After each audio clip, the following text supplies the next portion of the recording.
Ok. Ahí les apareció un cartel de que estoy grabando, ¿no? Sí. Bien. Y ahora están viendo la PowerPoint que dice clase Ecología 26 del líder 22. Correcto. Sí. Buenísimo. Bueno, entonces arrancamos ahí. Bueno, la clase pasada estuvimos hablando de dinámica poblacional, ¿no? Es decir, de cómo cambia el tamaño de una población a lo largo del tiempo. Y para eso vimos que se utilizaban modelos que tenían distintos supuestos. Entonces, dependiendo de la situación de la población que yo estoy estudiando, voy a aplicar uno u otro modelo. Creo que el tema es cuando estoy así es que no puedo ver y tengo que admitirlos. Si hay alguien que tiene problemas, me avisa, por favor. Vuelvo entonces. Tiene que haber una forma más fácil de admitir, ¿no? Lo que estoy haciendo. Tobías está tratando de entrar, pero no puede, dice. A ver, pero recién dejé ingresar a alguien. Dice que está intentando unirse, pero que no. Mandó ahí al grupo.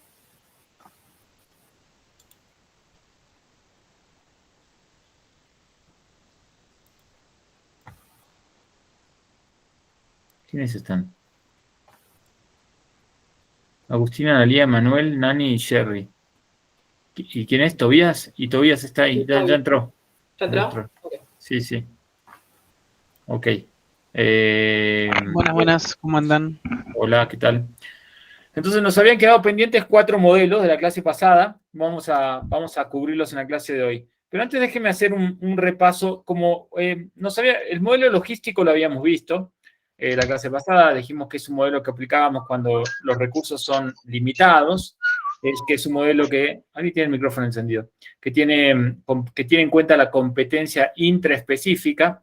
Y habíamos visto que había una versión continua y una versión discreta. En realidad, la clase pasada solo presentamos la versión continua, que es esta, lo que están viendo a la izquierda de la pantalla.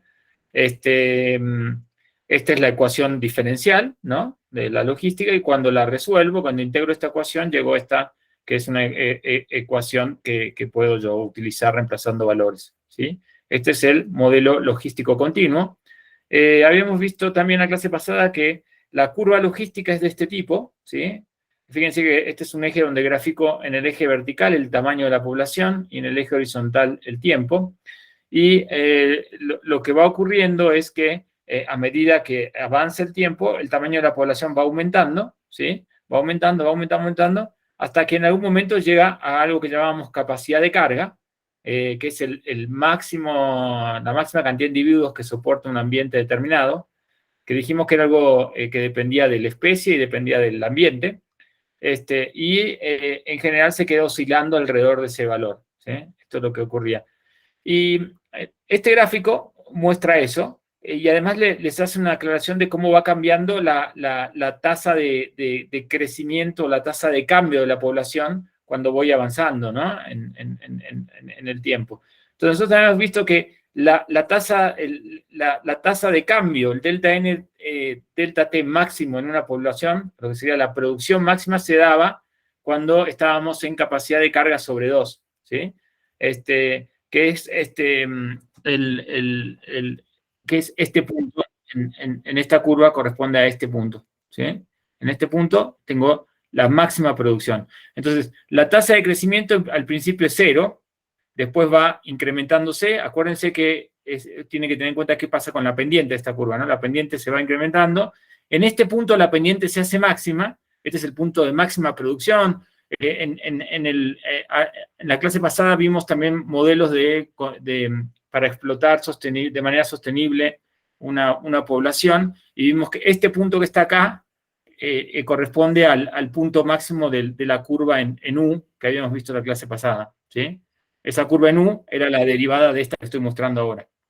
Entonces, la tasa de crecimiento del modelo logístico empieza en 0, empieza a aumentar, llega al máximo en capacidad de carga sobre 2. Fíjense que acá, profe, hay gente tratando de ingresar.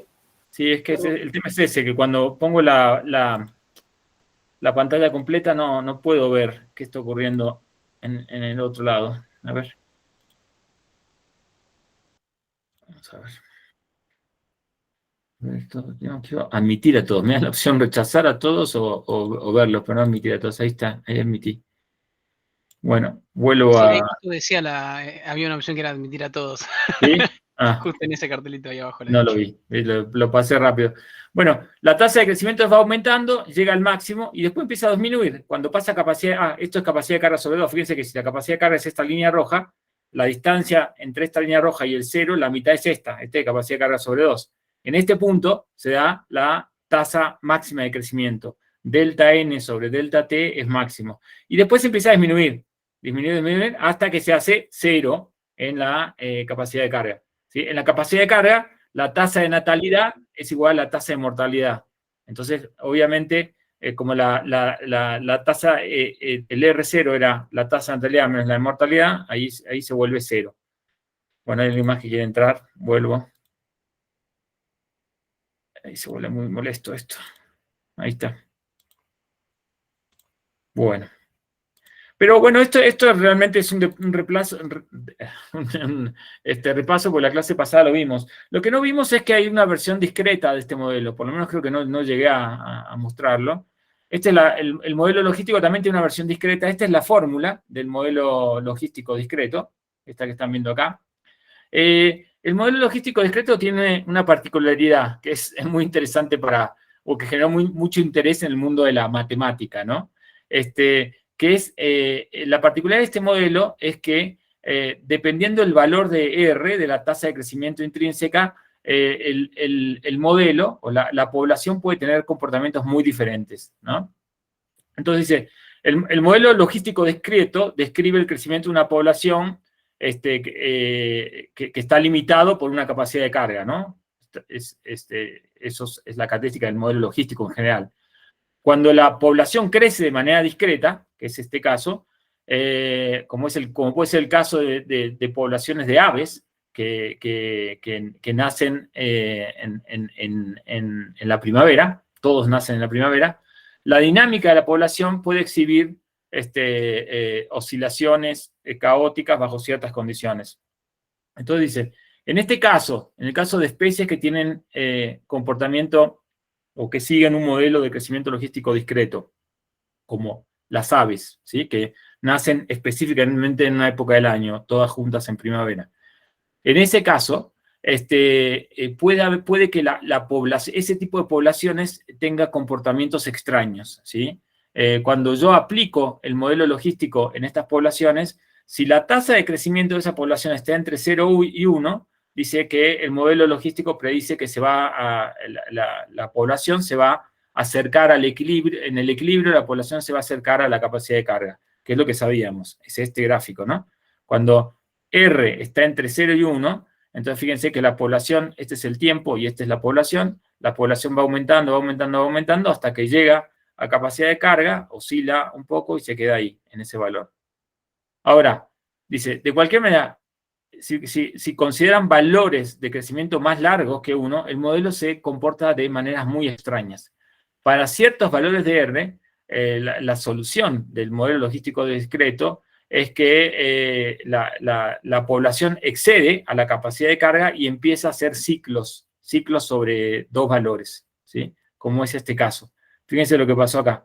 Este es el tiempo, esta es la población, empezó a crecer la población, pasó la capacidad de carga, llegó a este valor y ahí bajó, llegó a este valor, bajó, llegó a este valor, bajó, llegó a este valor. Entonces, esta población, si yo la veo a campo, estos pájaros, lo que vería es que un año la población tiene este tamaño, al año siguiente tiene este tamaño, al año siguiente tiene este tamaño, al año siguiente tiene este tamaño, al año siguiente tiene este tamaño.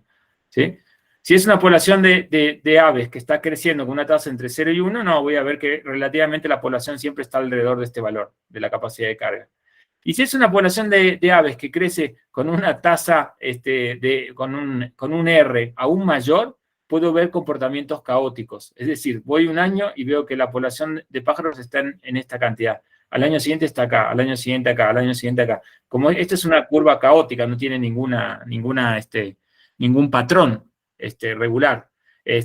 Bueno, esto es algo que llamó la atención más que nada a los matemáticos que vieron como interesante el hecho de que este modelo puede llevar a situaciones de caos. Pero bueno, nada más como nota al pie. Lo importante para nuestra materia es que si tenemos una población que crece en condiciones limitadas de recursos y se reproduce de manera discreta, en un momento específico del año, tenemos que usar este modelo logístico, el modelo logístico discreto.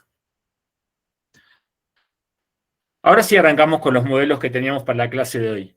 Nosotros dijimos que, bueno, que las especies, hasta ahora hablamos de modelos de crecimiento para las especies considerando que están aisladas, que viven solas en este mundo, y no es así, ¿no? Las especies interaccionan con otras especies.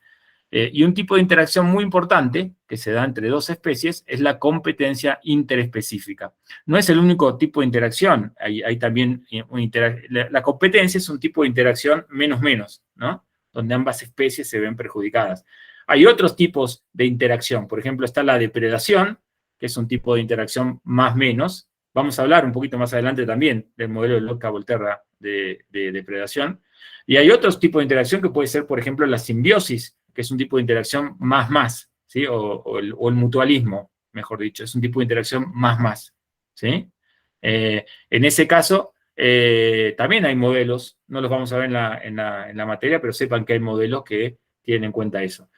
Entonces, el que nos compete ahora es este modelo de competencia, cuando hay dos especies que compiten por un recurso. Entonces, ahí entró alguien, así que voy a salir. Habíamos hablado como ejemplo típico las vacas y las ovejas que compiten por el pasto, ¿sí? Entonces, cuando estoy estudiando, ya sea una población de vacas o una población de ovejas que pastan en el mismo lugar, la cantidad de individuos de una población no es independiente de la cantidad de individuos de la otra población. Hay interacciones entre esas poblaciones. El tamaño de una población depende del tamaño de la otra, y eso lo tengo que considerar en el modelo. Entonces, el modelo de competencia, deténganme si hay algo que yo no le estoy viendo la cara. Si alguien tiene una duda mientras voy hablando, abra su micrófono y pregunta, ¿sí? Entonces, vamos a partir de las ecuaciones logísticas de las dos especies por separado, ¿sí? Digamos que esta es la especie A, que puede ser la vaca. Eso, ¿sí? tío, esto justo estaba Sí. preguntando. Entiendo que la A mayúscula y la B mayúscula se refiere a distintas especies, ¿no? Exactamente. Podría ser la A, podría ser la vaca, y la B podría ser la oveja. Sí, son distintas especies. Entonces, fíjate que ahora lo que tengo, antes no ponía esta letrita. Cuando hablamos de logística antes, fíjense que no estaban estas letritas, ¿sí? No están estas letritas ahí. ¿Por qué? Porque estábamos hablando de una sola especie. Ahora, como vamos a hablar de dos especies, vamos a tener que plantear dos ecuaciones logísticas. Y para diferenciarlas, le voy a poner subíndice a todo lo que le corresponde a la especie A, a la vaca, y todo lo que le corresponde a la especie B, ¿sí? Entonces, este es el modelo logístico que explica cómo cambia el tamaño de la población de la vaca, y este es el de la oveja. Ahora, por ahora los tengo como considerados como si no hubiera interacción entre ellas, pero recién dije que hay una interacción, que no es independiente el hecho de que las vacas y ovejas estén pastando en el mismo lugar porque compiten por el alimento. Y competir por el alimento quiere decir que si la vaca come más alimento que la oveja, entonces la oveja va a tener menos energía. Y como va a tener menos energía, va a tener menos facilidad o menos ganas de buscar pareja, y como va a tener menos ganas de buscar pareja, se va a reproducir menos, y como se va a reproducir menos, va a bajar la tasa de natalidad, y eso va a hacer que el tamaño de la población se disminuya, ¿sí? Entonces, hay interacciones entre esas dos especies que tengo que considerar en las ecuaciones. Entonces, lo que están viendo acá es la ecuación logística de la vaca, la misma que estaba arriba, pero fíjense que ahora le incluí un término, que es este, ¿sí? Es un término que está restando algo, porque esto es la oveja, ¿sí? Va a tener un efecto negativo sobre la vaca, o sea, porque le va a comer parte del pasto. Entonces, ese efecto, que es la competencia interespecífica, tengo que considerarlo, y lo considero de esta manera. Entonces, a la ecuación logística que tenía la vaca, le agrego este término que tiene en cuenta la competencia interespecífica, en este caso de la oveja. Fíjense que este término tiene un valor, alfa, que se llama coeficiente de competencia interespecífica. Ahora un poquito en la próxima diapositiva lo vamos a definir. Y una cantidad de ovejas, ¿sí? NB es la cantidad de ovejas que hay. O sea que el efecto de la competencia de las ovejas sobre las vacas depende, por un lado, de la cantidad de ovejas que hay. Eso desde ya. Si hay más ovejas, la competencia es mayor. Si hay menos ovejas, la competencia es menor. Si NB es más grande, es más competencia. Si NB es más chico, menos competencia. Pero también depende de este coeficiente. Este coeficiente habla de qué tan buena competidora es la oveja frente a la vaca, ¿sí? Entonces, estas dos cosas determinan la competencia interespecífica. Lo mismo pasa cuando paso a la ecuación logística de la oveja, ¿sí? A la oveja le va a afectar la presencia de vacas. ¿sí? Entonces, cuantas más vacas haya, mayores TNA, bueno, más competencia interespecífica, cuanto menos, menos. Y también va a depender de qué tan buena competidora es la vaca en relación a la oveja. Entonces, todo este término es el que determina la competencia interespecífica que la vaca hace sobre la oveja. Vamos a hablar un poquito más en detalle entonces de estos dos coeficientes de competencia interespecífica. Entonces dice, el coeficiente de la competencia interespecífica, de alguna manera, lo que está haciendo es decir, traducir esta cantidad, esta es la ecuación de la vaca, ¿no? Dijimos que se ve afectada por la cantidad de ovejas que hay y por la competitividad de esas ovejas. Este factor lo que hace, de alguna manera, es transformar al número de ovejas que hay ahí en número de vacas. O sea, de alguna manera, este alfa hace que este factor convierte las ovejas en vacas. ¿Por qué? Porque yo estoy acá hablando nada más de vacas. Entonces no puedo yo restar peras y manzanas. Acá tengo manzanas y acá tengo peras. Entonces, este alfa transforma las peras en manzanas, transforma las ovejas en vacas. ¿Y qué quiere decir transformar las ovejas en vacas? Quiere decir que tengo que ver a cuánto equivale. Salen cuernos. ¿Cómo? ¿En qué? Que le salen cuernos, nada, no importa.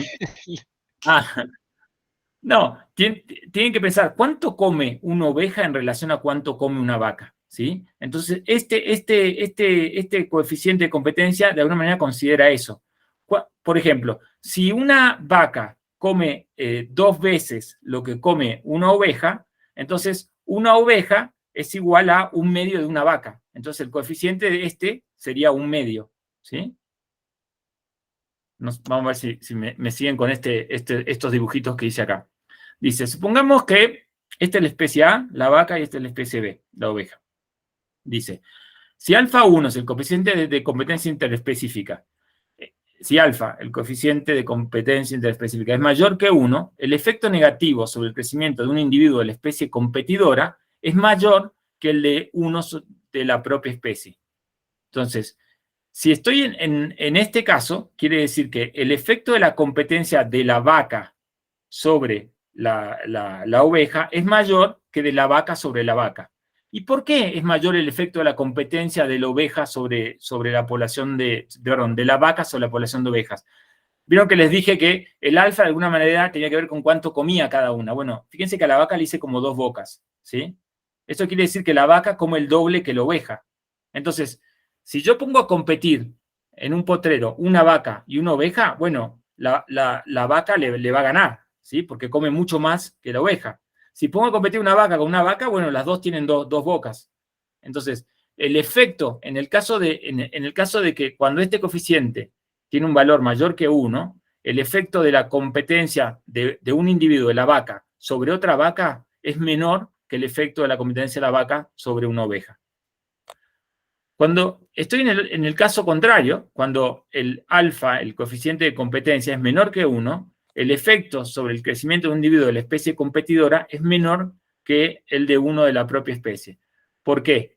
Porque en este caso la vaca tiene una sola boca y la oveja tiene 2 bocas. Entonces, cuando una vaca compite contra otra vaca, bueno, las dos comen lo mismo. Pero cuando una vaca compite contra una oveja, esta vaca come mucho menos. Entonces, la competencia que le hace la oveja es más grande que la competencia que le hace una vaca. O sea, esta vaca la pongo con una oveja y la competencia es mucho mayor que si la pongo con otra vaca. Bueno, esto que fíjense que acá estoy poniendo, acá me olvidé poner esta parte, dice, un individuo de la especie A, bueno, esta es otra forma de ver esto que estoy diciendo, ¿no? Lo que estoy diciendo es, si el coeficiente de competencia es mayor que 1, el efecto negativo sobre el crecimiento de un individuo de la especie competidora es mayor que el de uno de la propia especie. Entonces, si el efecto de competir de un individuo sobre otra especie es mayor que sobre su propia especie, estoy diciendo que la competencia interespecífica en este caso es mayor que la competencia intraespecífica. O sea que, por ejemplo, en las ecuaciones, el valor en el caso del primero, beta, debería ser 2. Multiplica el número de individuos. Para que sea equivalente, para que llegara al último caso, ¿no? ¿O estoy mal? ¿Acá? O sea, por ejemplo, no. Respectivamente, si ponerle que A son la vaca y B las ovejas, A tendría que ser 2. Para que sea No tienen que ser complementarios necesariamente, ¿eh? no tienen que ser, pueden ser complementarios, o sea, puede ser el caso de que sean inversos, o sea, que si uno es 2, en este caso, si un individuo de la especie A equivale a 2 de la especie B, porque este tiene 2 bocas, o sea, por cada uno de estos, tengo que meter 2 de estos. Y si me pongo de este lado, vos dirías, bueno, por cada uno de estos, tengo que equivale a un medio de estos, ¿sí? Esos son complementarios. En ese caso, beta, en este caso, si alfa es 2 para la vaca, beta para la oveja va a ser un medio, ¿sí? En el ejemplo que estoy poniendo de estas bocas, pero no necesariamente tiene que ser así, quiero decir, no necesariamente tienen que ser simétricos los coeficientes de competencia. No, obvio, o sea, pueden ser, es una proporción de acuerdo justamente en este caso a cuánto que consumen. Claro. Yo dije claro. 2 porque teniendo en cuenta que son el doble, o sea, Ajá. pero esa era la idea. O sea, ese coeficiente va a ser la diferencia de lo que consuma cada uno, digamos. Claro. Lo que afecte al. Ok, perfecto. Tata. Y lo que tienen que tener en cuenta entonces es ese coeficiente, lo que está haciendo. Fíjense, con este coeficiente que estoy diciendo que un individuo de la especie A equivale a 2 de la especie B. ¿Por qué? Porque una vaca come como 2 ovejas. Entonces, tener 2 ovejas equivale a tener una vaca en términos de comida, ¿sí? Y esto es lo que les decía acá. Si acá tienen el número de ovejas y tienen este coeficiente, ustedes saben que la vaca come el doble que la oveja. Entonces, si acá tienen el número de ovejas y lo quieren pasar en términos de vacas, lo que van a hacer es multiplicar por 2, ¿sí? Porque 2 de estas equivalen a lo que come una vaca. O por un medio. Ahí me confundí. Si yo tengo el efecto de la competencia de las ovejas sobre las vacas, y yo sé que las ovejas, acá tengo el número de ovejas, y yo tengo que ponerlo en equivalente a vacas, yo sé que sí, es por un medio. O sea, por cada 2 ovejas de estas, equivale una vaca. Entonces acá voy a poner un medio por la cantidad de ovejas, y eso me va a dar la competencia de las ovejas. Finalmente tienen la situación donde alfa es 1, que sería donde las dos competencia interespecífica y interespecífica son iguales, y entonces un individuo de la especie A es igual a un individuo de la especie B, ¿sí? Acá les puse un ejemplo como si estuviéramos evaluando ovejas y cabras. Si estuviéramos evaluando como el modelo en una población de ovejas y cabras que comen más o menos lo mismo, entonces quizás estaríamos en una situación de este tipo, donde el alfa sería igual a 1, el beta sería igual a 1, y tenemos una situación donde la competencia intra e interespecífica es la misma. Bueno. Perdón que quiero volver a lo mismo. Sí, pero sí. ¿Por qué ese valor tendría que ser 1,5? Si comen el doble, debería ser 2, justamente. No 1,5. ¿Dónde puse 1,5? Recién en la diapositiva anterior. Un medio dije, ¿no? Porque acá. Un medio dije. Porque fíjate, esta es la ecuación de las vacas, ¿no? Y le estás restando el efecto de la competencia de las ovejas. Entonces, si yo quiero transformar este número de ovejas en número de vacas, yo sé que 2 ovejas comen como una vaca. ¿Se entiende? Ok, lo claro. multiplico por un medio, bien, y ahí lo pasé a número de vacas. Y ahora me cierra todo esto porque lo tengo todo en número de vacas. Ahora sí. Si estuviera acá, haría al revés. Yo sé que el número de vacas multiplicaría por 2. ¿Sí? Ok, listo. Perfecto. Es muy confuso. Después léanlo en su casa, repásenlo, vean la grabación, porque yo entiendo que sea confuso, pero yo mismo me confundo cuando se estoy diciendo. Bueno, tenemos 2 ecuaciones, la de las vacas y la de las ovejas, que ya tienen incorporados los términos de la competencia interespecífica, ¿sí? Y lo que vamos a hacer ahora es igualar a 0 las 2 ecuaciones logísticas. ¿Por qué las igualamos a 0? Porque siempre, cuando uno estudia un modelo de poblacional, quizás el caso más simple es empezar estudiando qué pasa cuando está en equilibrio, es decir, cuando el tamaño de la población no cambia. Entonces, esto es lo que estamos haciendo. Estamos haciendo que DNA sobre DT es igual a 0, quiere decir la población de vacas está estable, y acá la población de ovejas está estable, ¿sí? Ahora, cuando esta ecuación da 0, cualquiera de estas dos, hay 3 cosas que pueden ocurrir. Que R sea 0, fíjense que este es un producto de 3 cosas. R por N por todo este término de acá, ¿sí? Si esto da 0, hay tres opciones. O que R sea 0, o que N sea 0, o que este término sea 0. ¿Sí? Son las tres opciones. Que R sea 0 o N sea 0 no nos interesa mucho, porque no aporta mucho conocimiento. Es obvio que si la tasa de crecimiento es 0, o sea, si la tasa de natalidad es igual a la tasa de mortalidad, y bueno, la población no va a cambiar de tamaño. También es obvio que si N es igual a 0, o sea, si no hay ningún individuo, y bueno, la población no va a poder cambiar de tamaño. Pero lo que no es obvio es por qué cuando este término se hace 0, la población no cambia de tamaño. Entonces, lo que vamos a hacer es concentrarnos en esto. Y cuando este término se hace 0, esto es una división. Para que una división se haga 0, tiene que hacerse 0 en la parte de arriba. Entonces vamos a concentrarnos en qué pasa cuando esto que está acá arriba se hace 0, que es lo que están viendo acá. ¿Sí? Acá extraje esta parte y la puse acá. Entonces, lo que hago después es, tengo K de A menos N de A menos alfa por NB igual a 0. Reordeno, ¿sí? Despejo el NA, paso este término, lo paso del otro lado sumando, este término lo paso del otro lado restando, multiplico por menos uno de los dos lados, y llego a esto. ¿Qué es lo que me dice esto? Dice que la población de individuos en el equilibrio, o sea, cuando el tamaño de la población no cambia, el número de individuos de A es igual a la capacidad de carga de A, que es un número de individuos, menos el coeficiente de competencia interespecífica por el número de ovejas que están ahí. ¿Sí? Cuando llego al equilibrio, cuando la población está en equilibrio, cuando la población de vacas no está cambiando de tamaño, la cantidad de vacas es esta, me lo dice esta fórmula. Fíjense que esta fórmula es la fórmula de una recta. ¿Sí? Esto yo puedo poner acá, I es igual a B menos M por X. ¿Sí? Es una recta. X es el número de ovejas, Y es el número de vacas, después tengo alfa, que sería la pendiente de la recta, y este que sería la ordenada de origen, ¿sí? Donde corta el eje Y. Tengo una recta, entonces, para poder entender qué pasa cuando la población qué pasa cuando el tamaño de la población de vacas no cambia, qué pasa con el tamaño de la población, cuántas vacas hay, perdón, cuando el crecimiento de la población es 0, cuál es el tamaño de la población, lo que puedo hacer es graficar esto. ¿Sí? Dice, bueno, antes hago un razonamiento análogo para B, hice lo mismo, para las ovejas hice lo mismo, extraje este término, lo igualé a 0, y si hago eso y despejo, llego a que la cantidad de ovejas depende de la capacidad de carga menos beta por la cantidad de vacas. Nuevamente tengo una recta. Dice, la interpretación de estas ecuaciones, de esta y la anterior, es simple. El equilibrio de cada especie se consigue con un tamaño de la población igual a su capacidad de carga, ¿sí? Menos una cantidad que depende linealmente del número de individuos de la especie competidora, menos una cantidad, que es esta, que depende linealmente del número de la especie competidora.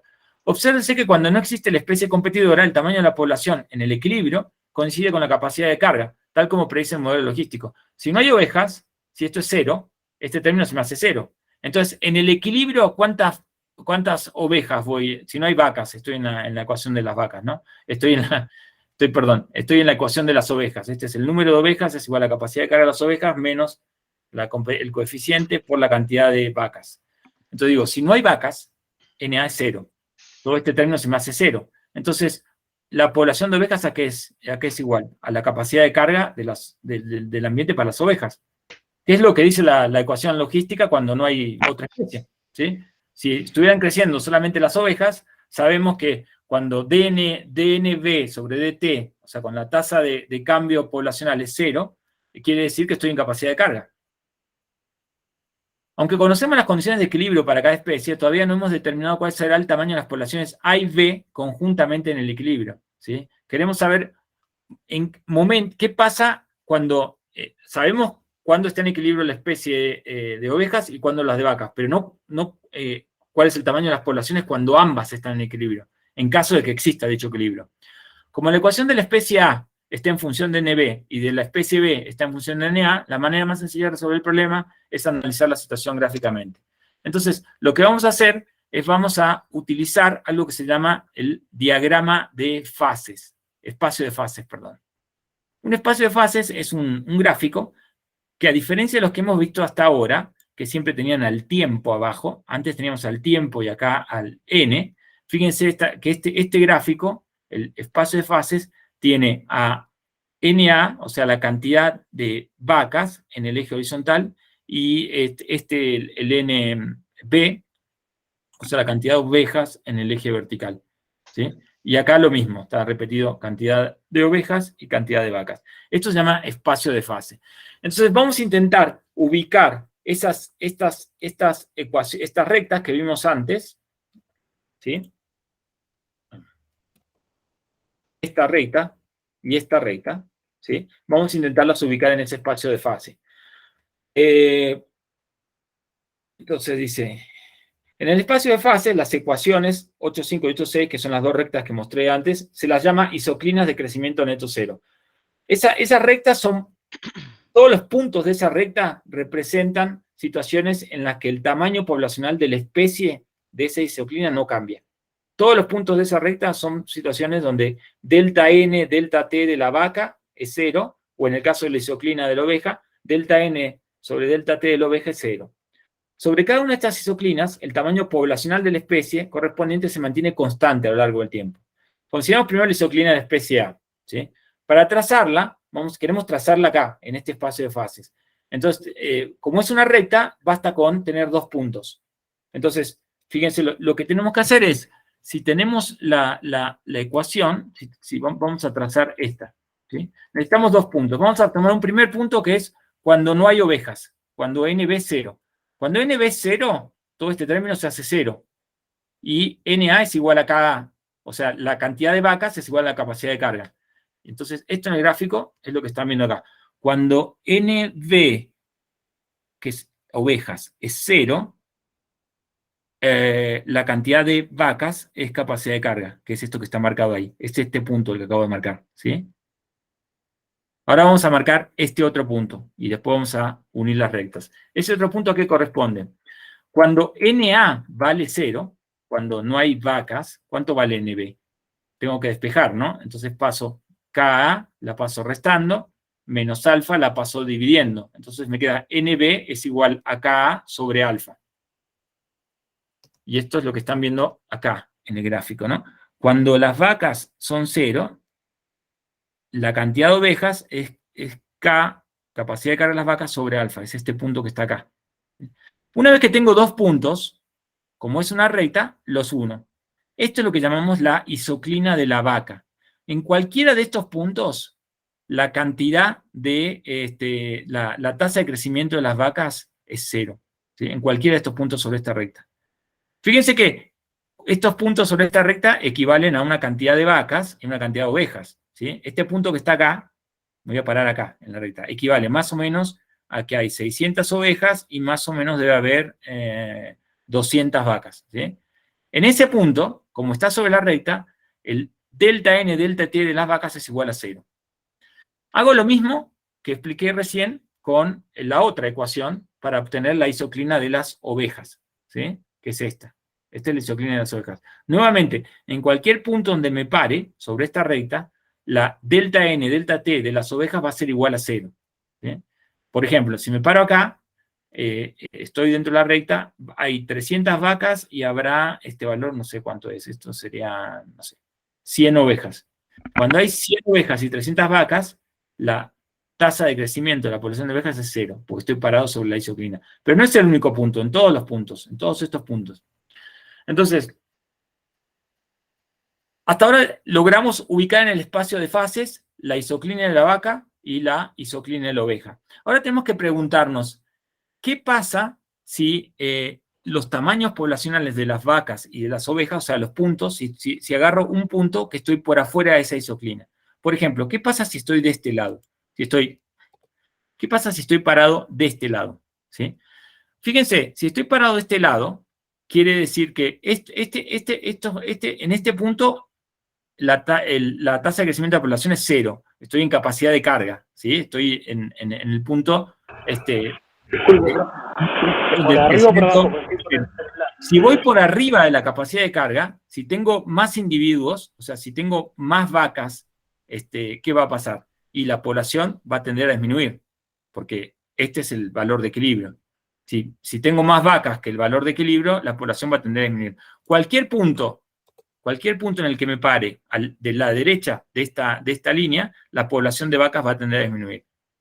Si estoy del otro lado, ¿sí? Si estoy en cualquier punto que me pare por acá, por ejemplo acá, tengo una situación donde la cantidad de vacas está por debajo del valor máximo, que es el que se da el que se da en el equilibrio, ¿sí? Que va a la capacidad de carga. A ver, es como si les dijera esto. Esa isoclina equivale a estar acá, ¿sí? Si yo tengo un n que es más grande que eso, ¿qué va a pasar? Va a tender a disminuir, porque no puedo estar por arriba de la capacidad de carga, porque el ambiente no es suficiente para sostener más animales. Si estoy por acá arriba, la población va a tender a disminuir para acercarse a la capacidad de carga. Ahora, si estoy por abajo, hay más espacio para que haya más ambiente en esos animales. Va a tender a aumentar. ¿Hasta cuándo? Hasta la capacidad de carga. Esto que están viendo acá es la isoclina que está puesta acá. Entonces, cuando están por arriba de esa isoclina, la cantidad de individuos va a disminuir y cuando están por debajo va a aumentar, ¿sí? En este caso lo mismo, solamente que la población de ovejas está en el eje vertical, ¿sí? Entonces acá, cuando estoy por arriba, la población de ovejas va a tender a disminuir y cuando estoy por abajo, la población de ovejas va a tender a aumentar. Ahora lo que voy a hacer es combinar estos dos gráficos en uno solo, para poder entender, cuando ponga las dos isoclinas sobre el mismo gráfico, voy a poder entender qué es lo que va a pasar con las dos poblaciones al mismo tiempo, que es lo que están viendo acá. Ahora, esas isoclinas pues se pueden ubicar en el mismo gráfico de distintas maneras. Puede ser que se ubiquen de esta manera, esta es la isoclina de la vaca y esta es la isoclina de la oveja, de esta manera, esta es la de la vaca y esta es la de la oveja, de esta manera que se crucen, o de esta manera que también se crucen. Las situaciones, lo que va a pasar con esas poblaciones va a ser diferente en cada caso, ¿sí? En cada uno de estos casos. Por supuesto que el hecho de que las isoclinas adopten esta conformación, esta o esta, depende de los valores de R y K de cada especie. Ahora lo vamos a ver con un ejercicio. Dependiendo de R y K, voy a tener alguno de estos escenarios. ¿Qué pasaría si el escenario es este que estamos viendo acá?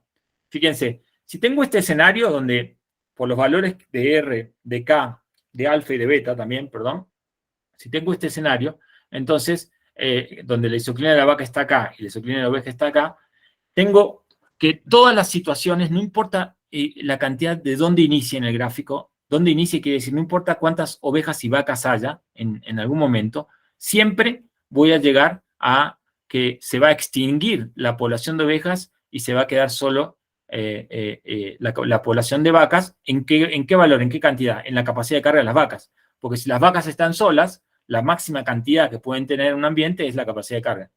¿Y por qué concluyo esto? Porque donde se paren, empecemos acá, en este punto. Pongamos que hubiera acá, no sé, 200 vacas y 300 ovejas. Esto equivale a este punto. ¿Qué pasa? Estoy por la población de vacas va a tender a disminuir porque estoy por arriba de la isoclina, y la población de ovejas también, porque también estoy por arriba. Entonces, el vector entre estas dos, la población va a tender a ir hacia este lugar. Voy a pasar a este punto, acá va a pasar lo mismo, voy a pasar a este punto, va a pasar lo mismo, voy a pasar a este punto, va a pasar lo mismo. Cuando atraviesa acá, me encuentro de repente que la población de vacas, ya cuando estoy de este lado, va a tender a aumentar, porque estoy por debajo del crecimiento máximo. Entonces va a tender a aumentar. Pero la de ovejas no, va a disminuir, porque sigue estando por arriba de su isoclina. Entonces me va a llevar para acá. La población va a ir para este lado. Y me voy para acá, me voy para acá, me voy para acá, me voy para acá, y me voy a ir llevando a este punto. ¿Y este punto qué significa? Que las ovejas se extinguieron, porque N de ovejas es 0, y que la cantidad de vacas, N de A, corresponde a un valor que es K, que tiene lógica, como les dije antes. Porque si las vacas están solas, la máxima cantidad de vacas que puede haber es capacidad de carga para esa especie. Si me hubiera empezado acá, en este punto hubiera pasado también algo análogo, porque acá que estoy por debajo de la capacidad máxima de las vacas, entonces va a tender a aumentar la población, y por debajo de las ovejas va a tender a aumentar, entonces esto me va a llevar a este punto. Acá va a pasar lo mismo hasta que me lleve acá. Y cuando me lleva acá, ya sabemos que termino acá. Entonces, el equilibrio, en esta situación, el punto de equilibrio estable es este. No importa la cantidad de vacas y ovejas que haya en un potrero, van a terminar extinguiéndose las ovejas y van a quedar solamente las vacas. Si estoy en esta situación, nuevamente porque los valores de R, K, alfa y beta da que las isoclinas quedan de esta manera, el punto de equilibrio en este caso está acá. Es decir, no importa en qué punto inicie, con qué cantidad de vacas o ovejas, voy a terminar con la población de vacas extinguida, porque este punto significa que estoy acá, no hay nada de vacas, y la cantidad de ovejas va a corresponder al K de las ovejas, que está bien, porque cuando las ovejas están solas en un potrero, la máxima cantidad de ovejas que puede haber en el potrero es K. ¿Sí? Ahora, cuando estoy en estas situaciones donde las isoclinas se cruzan, hay posibilidad, en esta situación hay posibilidad de que coexistan las dos especies. Fíjense que si parto de acá, de un valor de acá, me va a llevar para acá. Si parto de acá, la población va a ir hacia ahí. Si parto de acá, va a ir hacia ahí. Si parto de acá, va a ser ahí. El punto de equilibrio es donde se cruzan las isoclinas. Es decir, en el caso con determinados valores de R, K, alfa y beta, puede ocurrir la coexistencia de especies. En este caso, voy a poder tener en un potrero ovejas y vacas pastando. El número que va a haber va a ser donde se crucen estas isoclinas. ¿Cuántas vacas hay cuando se cruzan estas isoclinas? Bueno, hay que bajar acá y contarlas. ¿Y cuántas ovejas hay? Hay que ir acá y contarlas. Cuando hay esa cantidad de ovejas y esa cantidad de vacas, en ese potrero va a estar de manera estable esa cantidad de ovejas y vacas. ¿Sí? Van a coexistir de manera estable. Si por alguna razón se mueren vacas, si se mueren vacas, quiere decir que me voy a correr hacia acá. No importa, el equilibrio lo va a volver a llevar. Si por alguna razón se mueren ovejas, es decir, me voy a correr hacia acá abajo, no importa, el equilibrio lo va a volver a llevar ahí. Siempre voy a tener esta cantidad de vacas, a largo plazo voy a tener esta cantidad de ovejas y vacas, porque esta es la situación de equilibrio. En este caso, no, dependiendo, este caso, dependiendo dónde inicie, en qué punto, cuál sea la población inicial de vacas y ovejas, puedo terminar en un lugar u otro, ¿sí? Por ejemplo, si empiezo acá y termino de este lado, me va a llevar acá, que es la extinción de las vacas. Pero si empiezo de acá y termino en este lado, me va a llevar a esto, que es la extinción de las ovejas. Entonces, en este último caso, dependiendo cuál sea la población inicial, se puede extinguir las vacas o se pueden extinguir las ovejas. En resumen, yo tengo en un potrero vacas y ovejas, ¿sí? Yo quiero saber qué va a pasar a futuro con la cantidad de vacas y ovejas. Entonces, estimo, de alguna manera, estimo las tasas de crecimiento, R, estimo las capacidades de carga, estimo los coeficientes de competencia alfa y beta. Los aplico en las isoclinas, las pongo en un gráfico, ¿sí? Y me fijo cuál de estos gráficos me dio, ¿sí? Si me dio este gráfico, entonces mi conclusión es, y bueno, no importa cuántas vacas o ovejas haya hoy, ahora, pero te aseguro que a futuro se extienden las ovejas, porque el punto de equilibrio es acá. Si me dio este gráfico, digo, bueno, no importa cuántas vacas o ovejas hay hoy en día, lo que sí te aseguro es que a futuro se extinguen las vacas, porque el punto de equilibrio está acá. Si te dio este gráfico, vas a tener que decir, no importa cuál es la población inicial, es independiente de cuál sea de vacas o ovejas, siempre voy a tender a que la población en el equilibrio va a ser de que hay tantas ovejas y tantas vacas. Van a coexistir siempre tantas ovejas y tantas vacas, no se van a extinguir. Y si llego a esta situación, puede ser o que se extingan las ovejas o que se extingan las vacas. Eso depende de dónde inicie la población, ¿sí? Si inicio de manera tal que caigo en esta área, se van a extinguir las vacas. Si inicio de manera tal que caigo en esta área, se van a extinguir las ovejas. Bueno, vamos a verlo con un ejemplo numérico, que siempre es mejor para terminar de entender, ¿sí? Vamos a ver si podemos terminar de cerrar esto con un ejemplo numérico. Dice, todo lo que estoy diciendo, repito, está sacado del libro Ecología con Números, así que lo pueden ir a revisar allí después, y lo bueno es que tienen las soluciones a los problemas, así que eso es un buen dato. Dice, problema 8.1. En un cierto lugar se ha observado que dos especies coexisten desde hace bastante tiempo y que sus densidades se mantienen estables alrededor de Na, hay 65 individuos por metro cuadrado, y Nb, hay 175 individuos por metro cuadrado. Estas pueden ser las vacas y las ovejas. En otros dos lugares distintos se ha encontrado una especie, pero no la otra, con densidades máximas de 100 individuos por metro cuadrado en el caso de la especie A, en un lugar, y de 200 individuos en el caso de la especie B. Se dan cuenta que acá les están dando un dato, porque le dicen que están solas. Dice, en otros lugares distintos se han encontrado una especie, pero no la otra. Solo una especie. Y la densidad máxima es de 100 individuos. Entonces, la densidad máxima de la especie A es 100 individuos. Lo que quiere decir que es la capacidad de carga de la especie A es 100 individuos. Porque cuando está sola, la máxima cantidad de individuos que tiene es 100. Y la capacidad de carga de la especie B, cuando está sola, es 200 individuos. Entonces, acá le están dando los datos de capacidad de carga. Dice, calcular los coeficientes de competencia alfa y beta del modelo Lotka-Volterra y describir gráficamente la dinámica conjunta de las dos poblaciones. ¿Sí? Tenemos la capacidad de carga, tenemos alfa y beta, entonces vamos a ver si podemos dar respuesta a esto. Después vemos el B, vamos por el A. Podemos considerar que las densidades de las dos especies en sus capacidades de carga, cuando crecen aisladas la una de la otra, es así. Ka es igual a 100 individuos y Kb es a 200 individuos. Con las ecuaciones de las isoclinas de crecimiento cero, podemos calcular los coeficientes de competencia alfa y beta. Acá tienen la isoclina de la vaca y la isoclina de la oveja. Y lo que hay que hacer es reemplazar.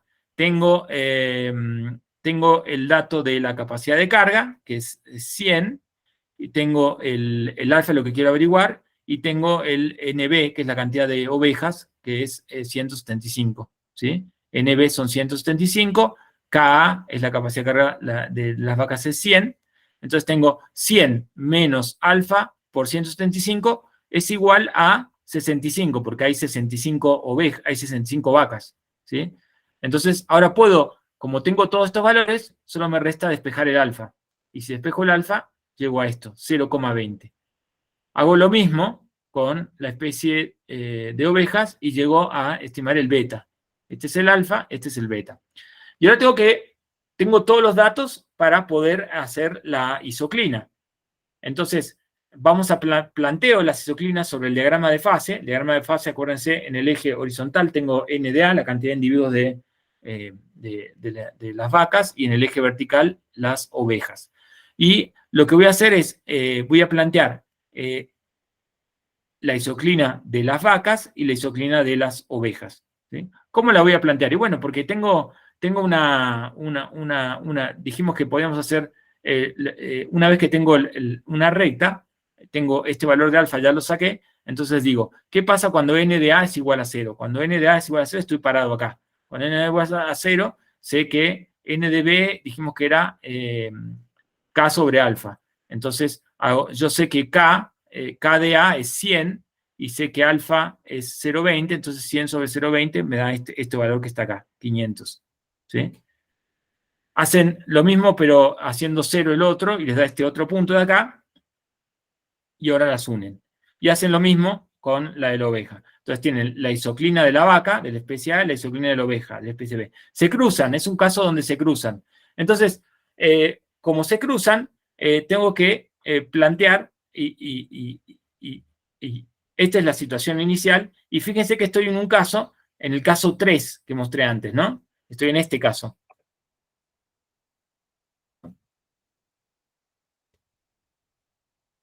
Estoy en este caso. ¿Cómo me doy cuenta que estoy en este caso y no en este caso? Fíjense cómo es la relación entre estos valores, ¿no? Cuando estoy en un equilibrio estable, cuando las isoclinas se cruzan y estoy en un equilibrio estable, este valor, o sea, K de A sobre alfa, es mayor que K de B. Cuando estoy en una situación de equilibrio inestable, donde se puede extinguir una u otra especie, fíjense que K de B es mayor que K de A sobre alfa. Fijémonos que acá K de alfa es mayor que K de B, ¿sí? Entonces, si K sobre alfa es mayor que K de B, estoy en este caso. Y en este caso, todo nos lleva a este punto. No importa dónde inicie. Bueno, en particular acá, inicia acá, porque la población inicial es que hay 65 vacas y 175 ovejas. Entonces estoy ubicado acá, en el diagrama de fases. Y no importa, yo sé que esto me va a llevar para allá, esto me va a llevar para acá, cuando pase a este lado me va a llevar para acá y voy a terminar en este punto. Entonces la respuesta es, la pregunta era, ¿a dónde voy a llegar? ¿A dónde voy a llegar? ¿A dónde voy a llegar? ¿A qué población voy a llegar al final? Y voy a llegar a este punto. Hay que ver cuánto vale este punto, ¿no? Este punto es una cantidad de vacas y una cantidad de ovejas. Y la pregunta B dice... Una pregunta para antes. Sí. O sea, las flechas de para dónde se dirige el La gráfico, población. la, Sí. la población, ¿cómo sabemos dónde ponerla? ¿Cómo? No me entendí eso. Sí. Vos, cuando estás... A ver, la regla es así. Cuando estás por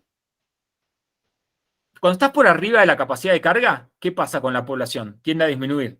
Sí, ¿Sí? Y cuando estás por debajo de la capacidad de carga, tiende a aumentar. así es. Eso me seguís, porque Sí, es lo sí, que mostré acá. en este gráfico, acá. Cuando vos estás por acá abajo, ya vimos que si las poblaciones están por abajo, quiere decir que hay espacio para, en el ambiente hay recursos claro, para que sí, crezca. Cuando estoy por acá arriba, acá está N, ¿no? Cuando estoy por acá arriba, tiene que bajar, porque no... Sí, no recién puedo estaba el tener más. gráfico ese que era en azul, que eran las líneas en azul que subía bajaba. Claro, bueno, haced de cuenta que eso que te estoy mostrando acá, esta capacidad de carga, es esa isoclina, es esta isoclina. Entonces, esta es la isoclina de las vacas. Quiere decir que siempre que estés a la derecha de la isoclina de las vacas, quiere decir que hay más vacas que las que deberían. Entonces, ¿qué va a pasar? La flecha de las vacas te va a llevar siempre para la izquierda. En cualquier punto que estés a la derecha de esta isoclina, las vacas van a tender a disminuir. Y si estás de este lado, va a pasar lo contrario. Las vacas van a tender a aumentar, porque vos acá tenés, no sé, 10 vacas, pero en la capacidad de carga podés llegar a tener hasta esta cantidad. Entonces, Claro, van a aumentar. Eso lo entiendo, pero digo, ¿las flechas van en un lugar específico o están en el gráfico así solamente para expresar que sube, o sea, que aumenta la población o que baja? Claro, no, eso solo para expresar es una... Ok, yo dije, pensé que había que... Okay, no, los gráficos... Era para eso. No, el gráfico, el diagrama de fases no tiene ninguna flecha, o sea, te va a mostrar las dos isoclinas y un punto, que es la posición inicial de la población, dónde iniciaste, que en este caso sería este punto y estas dos isoclinas. Las flechas son para explicar qué pasa, o sea, a dónde voy, si estoy acá, a dónde voy a terminar, para eso se están poniendo las flechas. Y la interpretación de las flechas tiene que ver con esto. Fíjate que en el caso de la isoclina en las ovejas es lo mismo, pero como está en el eje vertical, los movimientos son verticales. Esta es la isoclina de las ovejas. Si yo tengo más ovejas que las que puedo tener en capacidad de carga, si estoy por arriba de esta línea, y las ovejas, la población de ovejas va a tender a disminuir, porque no puedo haber más ovejas que la capacidad de carga. Y si estoy por debajo, en cualquier punto que esté por debajo de esta isoclina, va a tender a aumentar. Siempre vas a hacer la combinación, donde te paras en un punto, hacia dónde van las vacas, hacia dónde van las ovejas, y el punto, la combinación vectorial de estas dos es hacia dónde va la población. Y ahí te parás en un nuevo punto y volvés a hacer el mismo ejercicio. Te dices, bueno, ahora estoy parado, antes estaba acá, ahora me paré acá. Bueno, ¿acá qué pasa? Y bueno, va a pasar lo mismo. Las vacas quieren ir para ahí, las ovejas para ahí, me voy para acá. ¿Y acá qué va a pasar? Y lo mismo, ¿verdad? Y así, y cuando llegues a este lugar te va a llevar acá y te vas a terminar. Cuando llegues acá no te vas a mover, es un punto de equilibrio estable. Si te vieras, porque no necesariamente siempre va a haber no sé, 50 vacas y 60 ovejas, que es lo que puede ser este punto, si te llegaras a mover... Se va a llegar siempre a un punto de equilibrio. No necesariamente, solamente, de todos los casos que mostré, solamente acá. Acá se extinguen las ovejas, acá se extinguen las vacas, acá se extinguen las vacas o las ovejas. Y acá es coexistencia. La única situación en que pueden coexistir vacas y ovejas es que se den los valores de las relaciones entre estas isoclinas, se den de esta manera. Si no, se va a extinguir una u otra especie. Okay. Bueno, y el caso B decía, si artificialmente se duplica la densidad de la especie B en el primer lugar, en el primer lugar, sí. ¿Qué dinámica esperaríamos a corto plazo de las dos especies? O sea, si estoy acá y voy a duplicar, me dijo, de la especie B. La especie B es la que está en el eje vertical, las ovejas, ¿no? Entonces voy a pasar de 65, voy a pasar por acá, ¿no? Acá está la respuesta, ¿no? De 65 paso a 300. ¿Por qué 350? Al revés, la especie B es 175, la duplicó es 350. Ok. Entonces, este punto que está acá era la respuesta al ejercicio B. Porque en realidad estábamos por acá, ¿no? Inicialmente estábamos en un valor de 175. Inicialmente estaba abajo de acá, DNB. Sí, estaba acá. Originalmente estaba acá, ¿no? Porque 175 debería ser por acá. Y la duplicamos, entonces pasamos acá. Bueno, ¿qué es lo que espero en el corto plazo? Que va a disminuir el tamaño de la población de vacas y va a disminuir el tamaño de la población de ovejas. Eso es lo que espero en el corto plazo. Y en el largo plazo, ¿qué espero? Que lleguen a un equilibrio, que es este punto donde se cruzan estas dos disciplinas. De corto plazo, esperamos una disminución de la población de ambas especies. A largo plazo, esperamos alcanzar nuevamente el equilibrio estable, que es este. Bueno, me estoy llevando mucho tiempo. Piénsenlo, sé que puede ser difícil, pero no es un tema para que se queden nada más con mi clase, es un tema para que vayan al libro de Ecología con Números, vean de vuelta la explicación ahí y hagan, en lo posible, hagan algún ejercicio más, que por suerte, como les dije, tienen las respuestas para poder chequear que esté bien hecho. Vamos a otra situación que también se suele ocurrir en la naturaleza, que es cuando estoy intentando entender la dinámica de dos poblaciones en la cual una es una presa y la otra es un depredador, ¿sí? Por ejemplo, lobos y conejos. Si quiero estudiar qué pasa con la dinámica de lobos en una zona donde hay conejos y su alimento es el conejo, entonces tengo que tener en cuenta el efecto que tiene la población de conejos en la población de lobos. El efecto ahora no es una competencia interespecífica, el efecto se llama depredación, ¿sí? Los lobos se comen a los conejos. Entonces, ¿qué pasa si hay pocos conejos? Si hay pocos conejos, los lobos se empiezan a morir de hambre, empieza a disminuir la población. Y como disminuye la población de lobos, los conejos empiezan a aumentar, porque ya no se los comen. Entonces empieza a aumentar la población de conejos. Pero cuando empieza a aumentar la población de conejos, los lobos empiezan a poder comer más, y como comen más, tienen más energía, se reproducen más, empieza a aumentar la población de lobos. Y cuando la población de lobos aumenta mucho, se comieron tantos conejos que ya hay algunos que no tienen energía suficiente para buscar pareja. Entonces no procrean, entonces empieza a disminuir la población de lobos. Y cuando disminuye la población, ¿se entiende lo que estoy haciendo? El modelo de Lotka-Volterra de presa-depredación plantea que hay un movimiento cíclico entre la presa y el predador, ¿sí? Esta es la población de N, de presa y predador en el eje Y, y este es el tiempo. En azul está la presa y en rojo está el predador. Entonces fíjense cómo es cíclico, o sea, la cantidad de individuos, la cantidad de conejos aumenta, va aumentando, hasta que llega un máximo. ¿Por qué? Porque cuando va aumentando de conejos, enseguida los lobos empiezan a comer más, hasta que llega un momento en que empiezan a comer tantos que los conejos empiezan a disminuir.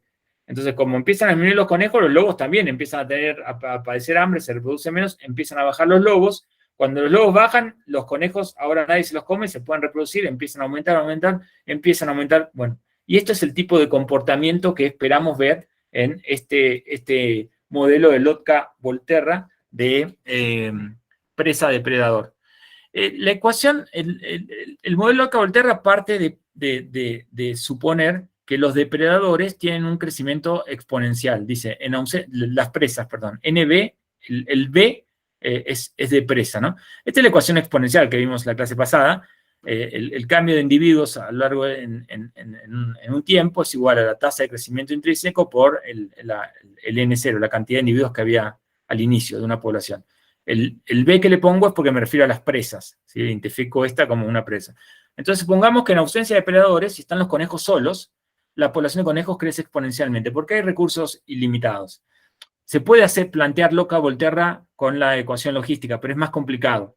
Entonces, pero existe también la alternativa. Supongamos que sea viable suponer que la población de conejos crece exponencialmente. Entonces, si no hay lobos, está creciendo de esta manera, donde R es la tasa instantánea de crecimiento de la población de las presas, de los conejos. Cuando existe depredación, ahora cuando meto lobos, cuando entran lobos, los lobos causan pérdidas de individuos, porque se comen conejos. Entonces, esas pérdidas se traducen en una disminución de la tasa de población. Si el conejo está creciendo con esta tasa de crecimiento exponencial y yo pongo lobos en ese lugar, y los lobos se comen conejos, y como los lobos se comen conejos, quiere decir que este N se va haciendo más chiquito. Entonces esta tasa de crecimiento va disminuyendo. Si depredadores y presas se mueven aleatoriamente en su medio, la tasa de encuentro será proporcional al producto de sus abundancias. Esta es una suposición, que es decir, bueno, cada vez que se encuentra un lobo y un conejo, el lobo se come al conejo, y la probabilidad de que se encuentre un lobo y un conejo depende de la cantidad de conejos y lobos que hay. Si hay muchos lobos y muchos conejos, es más fácil que se encuentren. Si hay pocos lobos y pocos conejos, es más difícil. Entonces, fíjense que este término lo que está haciendo es, teníamos que el conejo estaba creciendo exponencialmente, que es la ecuación de arriba, cuando no había depredador, cuando no había lobo. Ahora, cuando meto los lobos, tengo un término que resta. Está bien que reste, porque los lobos van a hacer que la tasa de crecimiento de los conejos sea más lenta, porque se los comen. ¿Y de qué depende? ¿Cómo resta? Dice, va a depender de este factor lambda, que vendría a ser algo como el alfa o beta, pero llevado al términos de depredación. ¿Qué es lambda? Dice, es un factor que mide el efecto que una interacción depredador-presa tiene sobre el crecimiento de las presas. La eficiencia de captura de unidades, bueno, no sé. Este factor lo que hace, de alguna manera, determina qué tan efectivo es el lobo cazando conejos una vez que se encuentren, ¿sí? La probabilidad de que se encuentren depende de cuántos conejos hay y de cuántos conejos hay y de cuántos lobos. Esto es lo que determina la posibilidad de encuentro. Si hay más lobos y si hay más conejos, bueno, se encuentran más fácilmente. Pero además de esto, una vez que se encuentran, de esos encuentros, ¿cuántas veces el lobo se come la presa? ¿Se lo come siempre? ¿Se lo come la mitad de las veces? ¿Se lo come un tercio de las veces? Porque la presa se puede escapar. Eso es lo que determina este factor. Entonces, de la multiplicación de este factor de interacción depredador-presa con la cantidad de presas y la cantidad de depredadores, sale este término que lo que hace es restar a la tasa de crecimiento de conejos. Y esto es lo que sería, en el modelo de predación de loca alterna, esta es la ecuación que simula cómo cambia el tamaño de la población de conejos, de la presa. Loca Volterra también plantea cómo cambia el tamaño de la población de los conejos, ¿sí? En este caso también asume que en ausencia de presas la población crece. Si supongamos que ahora que el depredador está especializado en consumir exclusivamente una especie de presas. Supongamos que el lobo solamente come conejos. Esa es la ecuación del depredador igual, no de la presa. Esta que estoy poniendo acá abajo es la del depredador, la del lobo, ¿sí? Entonces dice, lo que está diciendo, suponemos que el depredador, o sea, el lobo, que estamos considerando, está especializado en consumir exclusivamente una presa, solo conejos. En ausencia de presas, de conejos, por tanto, la población del depredador disminuirá. Supongamos que lo hace exponencialmente. Fíjense cómo empieza planteando el caso donde está el lobo solo, en un lugar solo donde no hay conejos. Y bueno, claro, si no hay conejos, la población de lobos lo que hace es decrecer exponencialmente. ¿Por qué? Y porque no puede comer nada, porque estamos asumiendo que solo come conejos. Si no hay conejos, el cambio en el tamaño de la población es que va decreciendo. Si había 100 lobos, al año siguiente habrá 80, al año siguiente 50, al año siguiente 30. Entonces, esta ecuación lo que tiene es la tasa instantánea de mortalidad de la población, que es este Q. La natalidad es 0, porque no hay recursos alimentarios. Por otro lado, la interacción con las presas permite que, bueno, esta es la tasa de mortalidad y esta es la cantidad de lobos que hay. Entonces, si la tasa de mortalidad es de 10% y hay 100 lobos, en un tiempo, en el primer año, murieron el 10% de 100, o sea, 10 lobos. Entonces me quedaron 90 lobos. Al segundo año hago 90 por el 10% de 90, que es 9, entonces me quedaron 81 lobos, y así. Eso cuando no hay conejos. Ahora, por otra parte, dice, si considero que hay conejos, si ingreso el término conejos en la ecuación, la interacción con las presas permite que la población de depredadores aumente. Entonces, ahora lo que hago es, a esta ecuación, que era la del depredador, el lobo solo, sumo la posibilidad de que haya conejos en el lugar y que el lobo se come conejos. Entonces, este término suma, es decir, aumenta la población de lobos cuando aparece este término. ¿Por qué? Porque este término lo que está haciendo es incorporando la probabilidad de que los lobos se encuentren con los conejos, que depende de la cantidad de conejos y la cantidad de lobos, esta es la probabilidad de encuentro, multiplicado por la eficiencia que tiene el lobo una vez que se encuentra de comerse al conejo, ¿sí? Esto va a determinar la cantidad de conejos que se comió, y esa cantidad de conejos determina la cantidad de nuevos lobos que puede haber, porque cuando se come el conejo consigue energía, cuando consigue energía se puede procrear y aumenta la población.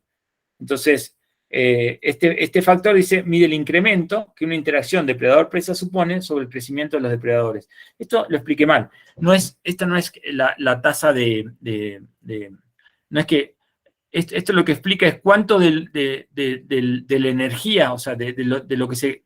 No, está bien, como lo dije antes, olvídenlo. El valor del parámetro depende del tipo de presa, tamaño, dificultad de captura, valor nutritivo y de la capacidad del depredador de convertirla en crecimiento poblacional.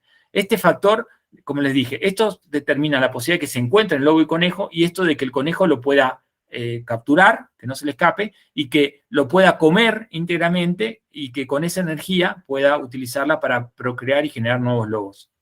Eso todo queda incluido dentro de este factor. Bueno, ahora tengo... Profe. Sí. Perdón, está Nahuel esperando para unirse. Ah, ok.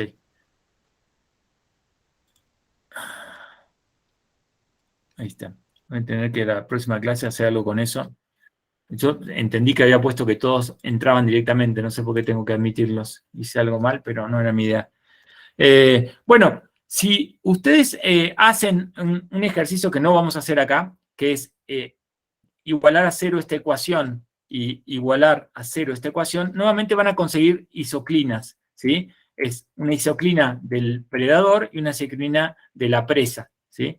Y en función de esas isoclinas van a poder determinar, partiendo de cualquier punto en el espacio de fases, que en este caso el espacio de fases tiene en el eje vertical al depredador y en el eje horizontal a las presas, partiendo de cualquier valor de presa-depredador, lo que vamos a ver es que las poblaciones van a seguir un ciclo, ¿sí?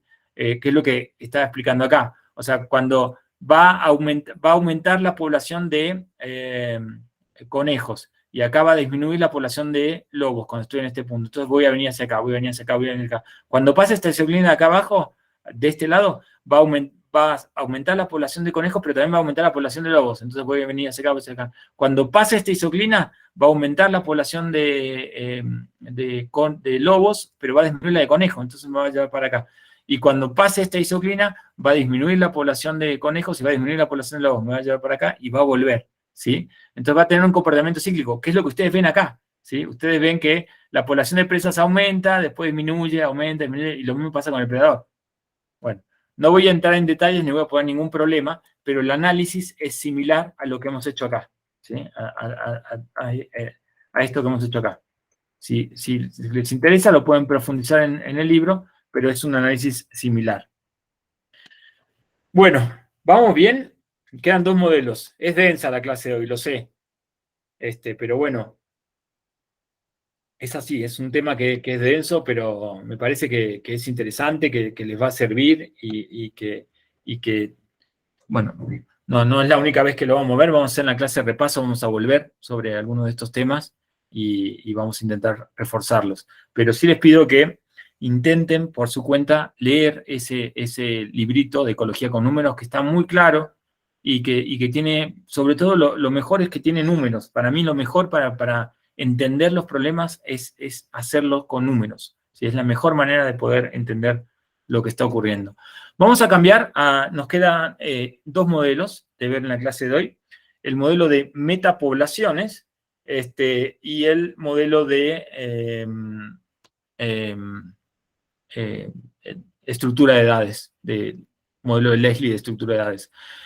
El modelo de metapoblaciones es bastante diferente a los que veníamos viendo hasta ahora, ¿sí? En todos los modelos de dinámica de poblaciones que vimos hasta ahora, supusimos que las poblaciones eran cerradas.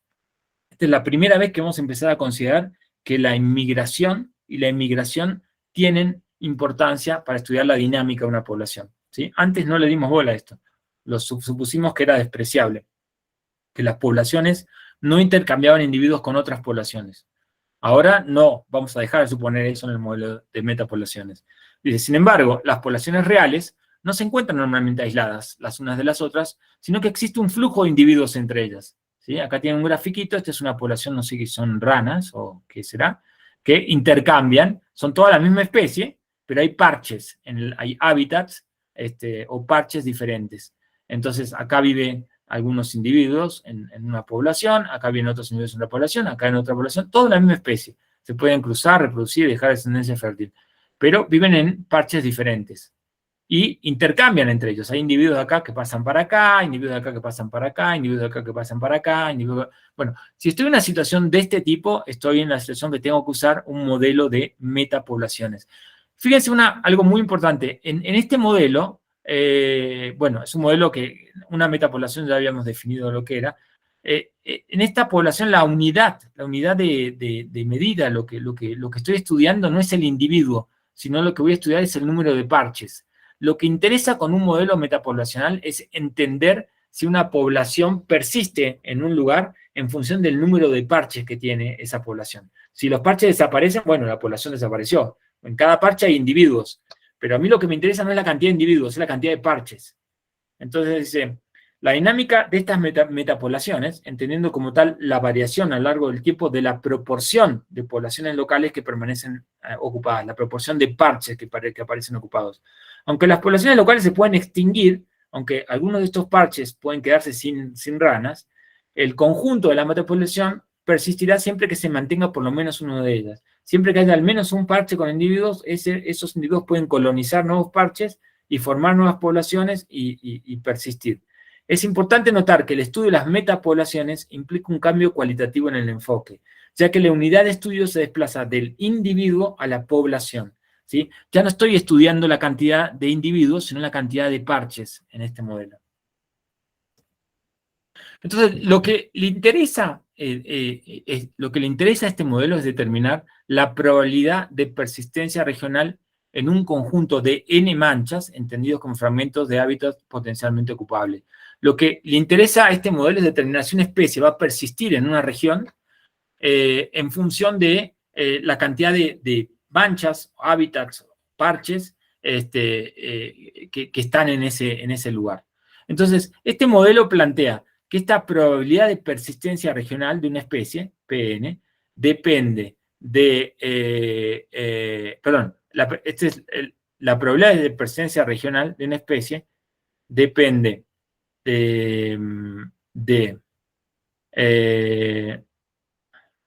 espérense que me...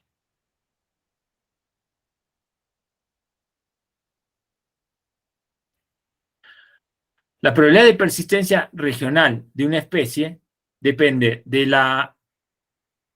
N es el número de hábitats o de manchas o de parches. P es la probabilidad de extinción local dentro de un parche. Como la probabilidad de una población es la probabilidad de que se extingan los individuos de un parche. Eso se le llama P. 1 menos P sería la probabilidad de persistir en un parche, porque si P es la probabilidad de que se extingan en un parche, el complementario 1 menos P es la probabilidad de que persistan en un parche. Entonces, lo que dice el modelo de metapoblaciones es que la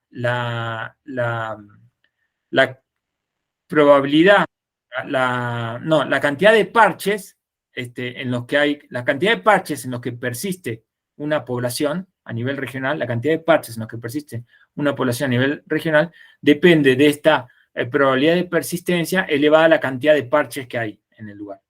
A ver, veamos el ejemplo, a ver si nos aclaramos, incluido a mí mismo. Supongamos que tenemos una metapoblación formada por 10 manchas, ¿sí? 10 parches, y que la probabilidad de extinción anual de la población local en cada una de las manchas es P0,75. Entonces, estamos en un caso donde tenemos 10 de estas manchas, y en cada una de estas manchas, la probabilidad de extinción de esta especie es de, dijimos, 0,75, ¿no? 75%. Quiere decir que en cada año es anual, ¿no? Supongamos que es una probabilidad de extinción anual. O sea que de acá al siguiente año, 75% de estas ranas van a seguir vivas en este parche, ¿sí? Y el 35% se van a morir. El 25%, perdón, se va a morir. Entonces dice, ¿cuál es la probabilidad de persistencia para el conjunto de las 10 manchas? ¿Cuál es la probabilidad de persistencia de esta especie de ranas para el conjunto de las 10 manchas? Perdón. Entonces, dice, la ecuación 7.1 nos proporciona la probabilidad de persistencia regional en el conjunto de las 10 manchas. Entonces dice, Pn igual a 1 menos P sobre N, y acá reemplazo, Pn son 10 manchas. La probabilidad de persistencia en 10 manchas es igual a 1 menos la probabilidad de extinción en cada mancha, que es 0,75, elevado a la n, que es la cantidad de manchas, elevado a la 10. Entonces, tenía esta ecuación y reemplacé porque tenía todos los valores. Y llegué a esto, 0,94. Dice, es decir, con 10 manchas, si hay 10 parches, la probabilidad de persistencia es muy alta. O sea, la probabilidad de que la población persista de un año al siguiente es de 94%. A pesar de que la probabilidad de extinción de la población en cada parche es muy alta. Es del 75%. Recién dije mal, chicos. Nadie me corrige, con lo que entiendo que nadie me está siguiendo o están dormidos. Acá dije, de un año al siguiente la probabilidad de extinción es del 75%. O sea, 75% de estas ranas se van a morir y solamente el 25% va a pasar. Hay 1, 2, 3, 4, 5, 6, 7, 8, 9, 10. Pero dijiste eso antes, entendimos. Ah, ¿lo dije eso? Entonces Sí. yo mismo no me escucho. O sea, de las 10 solamente van a pasar 2,5, ¿sí? 2 o 3 al siguiente año. El resto se va a morir. O sea, la probabilidad de extinción es muy alta. Sin embargo, en toda la probabilidad de persistencia, la probabilidad de extinción en un parche es muy alta, 75%, pero la probabilidad de persistencia en todos los parches es muy alta, es del 94%. ¿Sí? ¿Por qué? Porque esto permite que, como hay flujo de individuos, permite que pasen de un parche al otro. Cuando un parche no tiene condiciones apropiadas, porque no hay alimento, porque hay un depredador, por lo que sea, pueden moverse a otro parche y la población persiste. Bueno, el modelo metapoblacional hay de varios tipos. Acá voy a mostrar el de islas-continente, ¿sí? El modelo metapoblacional de islas-continente, que es el que... bueno, en el libro de Ecología con Números van a ver que hay otros también. Pero vamos a ver este. Este modelo lo que nos dice es cómo varía la cantidad de parches ocupados con el tiempo, ¿sí? Cómo varía la cantidad de parches ocupados con el tiempo. F es la fracción de manchas realmente ocupadas en un momento determinado. Si F es igual a 1, todas las manchas están ocupadas, mientras que si F es 0, igual a todas las manchas están desocupadas. En el caso F es 1, porque tenemos 4 manchas y las 4 están ocupadas. Si hubiera alguna mancha desocupada, entonces no sería 1, sería menos que 1, porque hay una mancha desocupada. Lo que este modelo de metapoblacional de islas continentes nos ayuda a entender es cómo varía ese valor, la ocupación de la proporción de manchas ocupadas a lo largo del tiempo. Esto es lo que nos dice este modelo. ¿Y de qué depende que una mancha esté ocupada? Bueno, depende de dos cosas. De la tasa de colonización, es decir, la proporción de manchas colonizadas por unidad de tiempo, y la tasa de extinción o proporción de manchas en las que la población se extiende por unidad de tiempo. O sea, la cantidad de manchas ocupadas depende de la tasa de colonización, es decir, la proporción de las manchas que se colonizan por unidad de tiempo y las que se extinguen por unidad de tiempo. El balance entre esos dos valores, entre esos dos procesos, colonización y extinción, es lo que me determina cómo cambia el tamaño de manchas ocupadas. El balance entre colonización y extinción determina el cambio en F, en la cantidad de manchas ocupadas. Entonces tengo una ecuación diferencial, este modelo plantea una ecuación diferencial, o sea, cómo cambia la cantidad de parches ocupados en el tiempo, es igual a la cantidad a la proporción de manchas que son colonizadas por unidad de tiempo, menos la proporción de manchas que se extinguen en las que hay extinción por unidad de tiempo, C menos C. Yo después puedo hacer esto, extender esto, ¿no? ¿Qué quiere decir? ¿Qué es la tasa de colonización? ¿De qué depende la tasa de colonización? Esta es nuestra ecuación primera, que teníamos en la anterior diapositiva. Ahora vamos a desarrollar un poco de qué depende la tasa de colonización.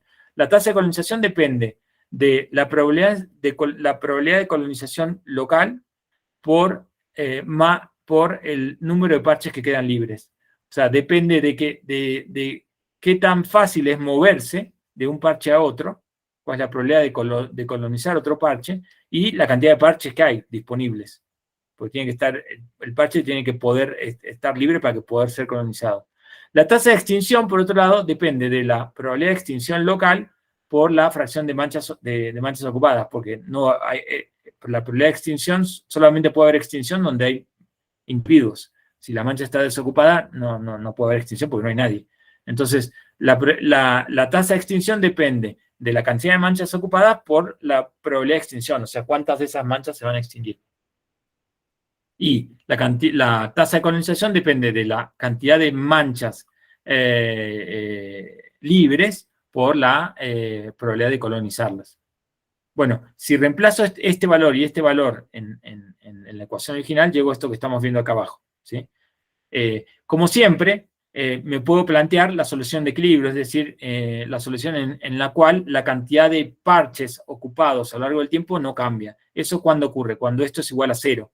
Cuando esta ecuación es igual a 0. Si igualo esta ecuación a 0, que es lo mismo que hicimos con el caso para estudiar la ecuación de Lotka-Volterra de competencia intraespecífica y de depredación. Hicimos lo mismo, le igualamos a 0 para estudiar el caso en el equilibrio. En este caso, antes el equilibrio era cuando no cambiaba el tamaño, el tamaño de la población no cambiaba a lo largo del tiempo. Ahora el equilibrio es cuando la cantidad de parches ocupados no cambian a lo largo del tiempo. Entonces, cuando igualo a 0, en el equilibrio, las tasas de colonización y extinción se igualan.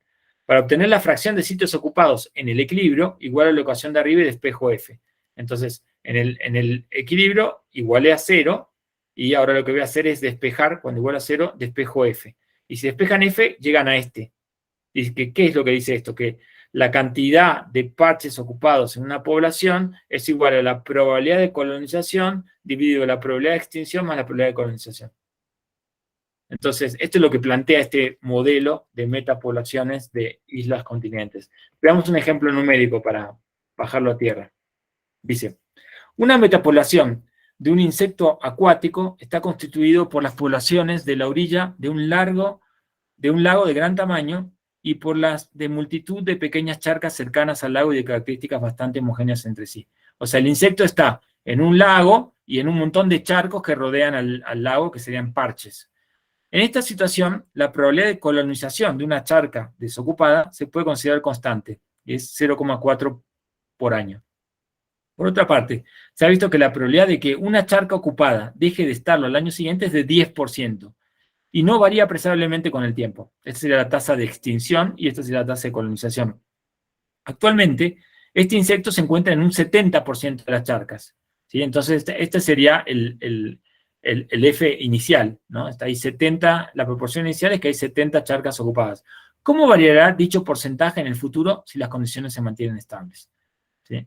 Entonces, si estoy en condiciones estables, puedo aplicar esta fórmula que estuvimos viendo acá. Estamos claramente en la situación contemplada por el modelo de islas-continente, en que el papel del continente lo juega a la orilla del lago. Dado que conocemos los dos parámetros PC y PE, podemos calcular directamente la proporción esperada de charcas ocupadas en el equilibrio. Entonces, la proporción esperada de charcas ocupadas en el equilibrio dijimos que es la probabilidad de colonización sobre la probabilidad de extinción más la probabilidad de colonización. Estos eran datos todos que nos dieron acá en el problema. Y les da 0,8, o sea, 80%. Entonces, puesto que en el equilibrio se establece, puesto que la situación de equilibrio se establece cuando el 80% de las charcas están ocupadas, y en este momento únicamente tengo 70% ocupadas, esperamos que la proporción de charcas ocupadas aumente hasta alcanzar dicho valor de equilibrio, ¿sí? Entonces, en función de los datos de este problema, ustedes saben que el insecto está ocupando 70% de los parches, y aplicando esta fórmula saben que en la situación de equilibrio, cuando la cantidad de parches ocupados se mantenga constante a lo largo del tiempo, tendría que estar en 80% de los parches ocupados. Entonces, evidentemente a futuro se van a ocupar más charcos hasta llegar a ese valor, que es el del equilibrio. Cuando se llegue a ese valor, no va a cambiar más, porque justamente es la situación de equilibrio. En ese valor, la proporción de parches ocupados se va a mantener. Bueno, entonces este es un ejemplo de cuando se tiene que aplicar el modelo de metapoblaciones. Y nos queda el último modelo con el cual terminamos la clase de hoy, que es el modelo de estructura de edades. Nuevamente, hay distintos modelos de estructura de edades. Nosotros vamos a ver el de matriz de Leslie. Hay otras formas de modelar o proyectar cómo cambia la estructura de edades. Acá lo más importante es que hasta ahora no consideramos que había distintas clases de edades en la población. Lo único que nos interesaba era N. No nos interesaba discriminar dentro de la cantidad de individuos, no nos interesaba discriminar cuántos había entre 0 y 15 años, cuántos entre 15 y 30, cuántos entre 30 y 40. Perdonen que creo que entró alguien, o sonó un pip que ya no sé si es del... Ah, no, me equivoqué esta vez. Entonces, bueno. Entonces, lo que este modelo permite entender es cómo cambia, más allá de cómo cambia el tamaño total de la población, que el modelo me lo dice, además de ese dato, me dice cuánto cambia por cada grupo de edad. Fíjense, acá tengo el tiempo, de 1850 a 2050, y tengo proporciones de la población, ¿no? De Inglaterra y Gales. Entonces, ¿qué tengo? Tengo la población entre 0 y 19 años. Desde 1850 viene bajando, ¿ven? Se dan cuenta que es esta línea. Antes, la proporción de la población entre 0 y 19 años era de un 40 y pico %, y ahora en realidad es una proyección, ¿no? Pues ya 2050. En 2050 va a ser de menos del 20%. Lo mismo pueden seguir, ¿qué pasa con los individuos de esta población entre 20 y 39 años? Que muestra esta curva. ¿Qué pasa con los individuos de la población de 40 y 64 años, que se muestran acá? ¿Y qué pasa con los individuos de 65 o más años que se muestran acá? Fíjense cómo la de 65 más años justo es la que más, la que crece, todas las demás están bajando, ¿no? Y por otro lado, la que más decrece es la de la población joven.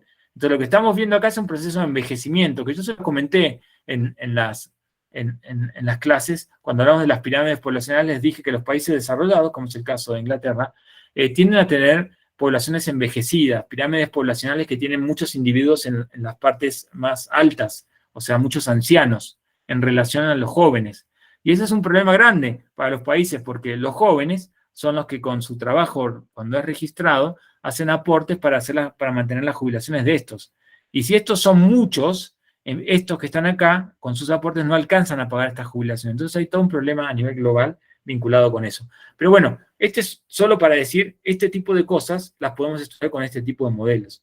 Con los anteriores no, porque en los anteriores solamente hablábamos de n, o sea, la suma total de esto. En los anteriores, este punto, esto era un solo punto.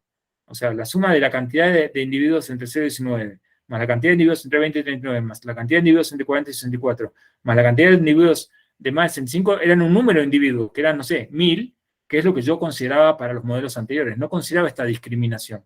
Ahora sí lo voy a hacer. Entonces, para aplicar este modelo de estructura de edades, necesito datos que voy a sacar de la tabla de vida. En particular, necesito saber cuál es la probabilidad que tiene un individuo que se encuentra en una determinada clase de edad de sobrevivir a la siguiente. ¿Cuál es la probabilidad de un individuo que está en esta clase de edad, de 0 a 19 años, de pasar a esta otra clase de edad, de 20 a 39 años? ¿Cuál es la probabilidad de un individuo que está acá de pasar a esta otra clase de edad?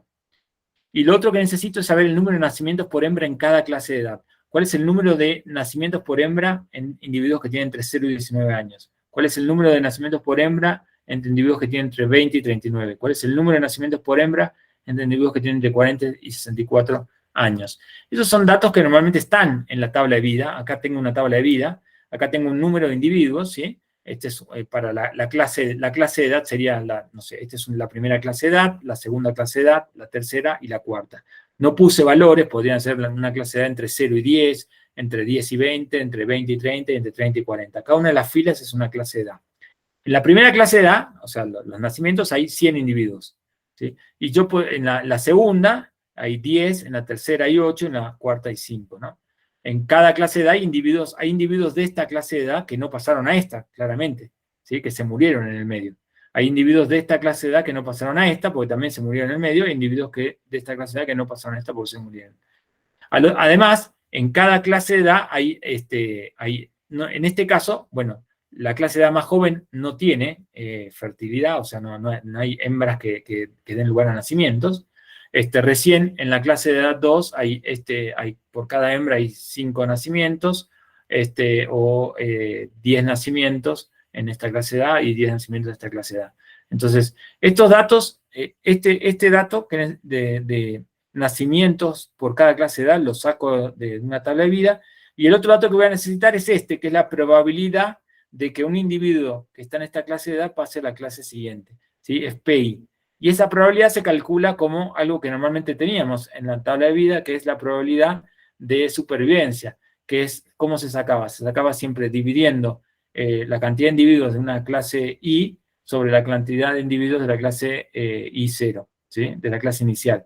Entonces, 10 sobre, siempre el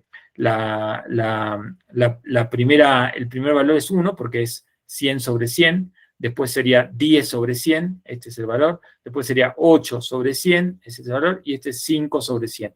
Así obtengo la probabilidad de supervivencia. Y para obtener la probabilidad de pasar de una clase de edad a la siguiente, lo que hago es dividir esta probabilidad de supervivencia por la de arriba, ¿sí? Y obtengo este valor, esta por la de arriba, y obtengo este valor, y esta por la de arriba, y obtengo este valor.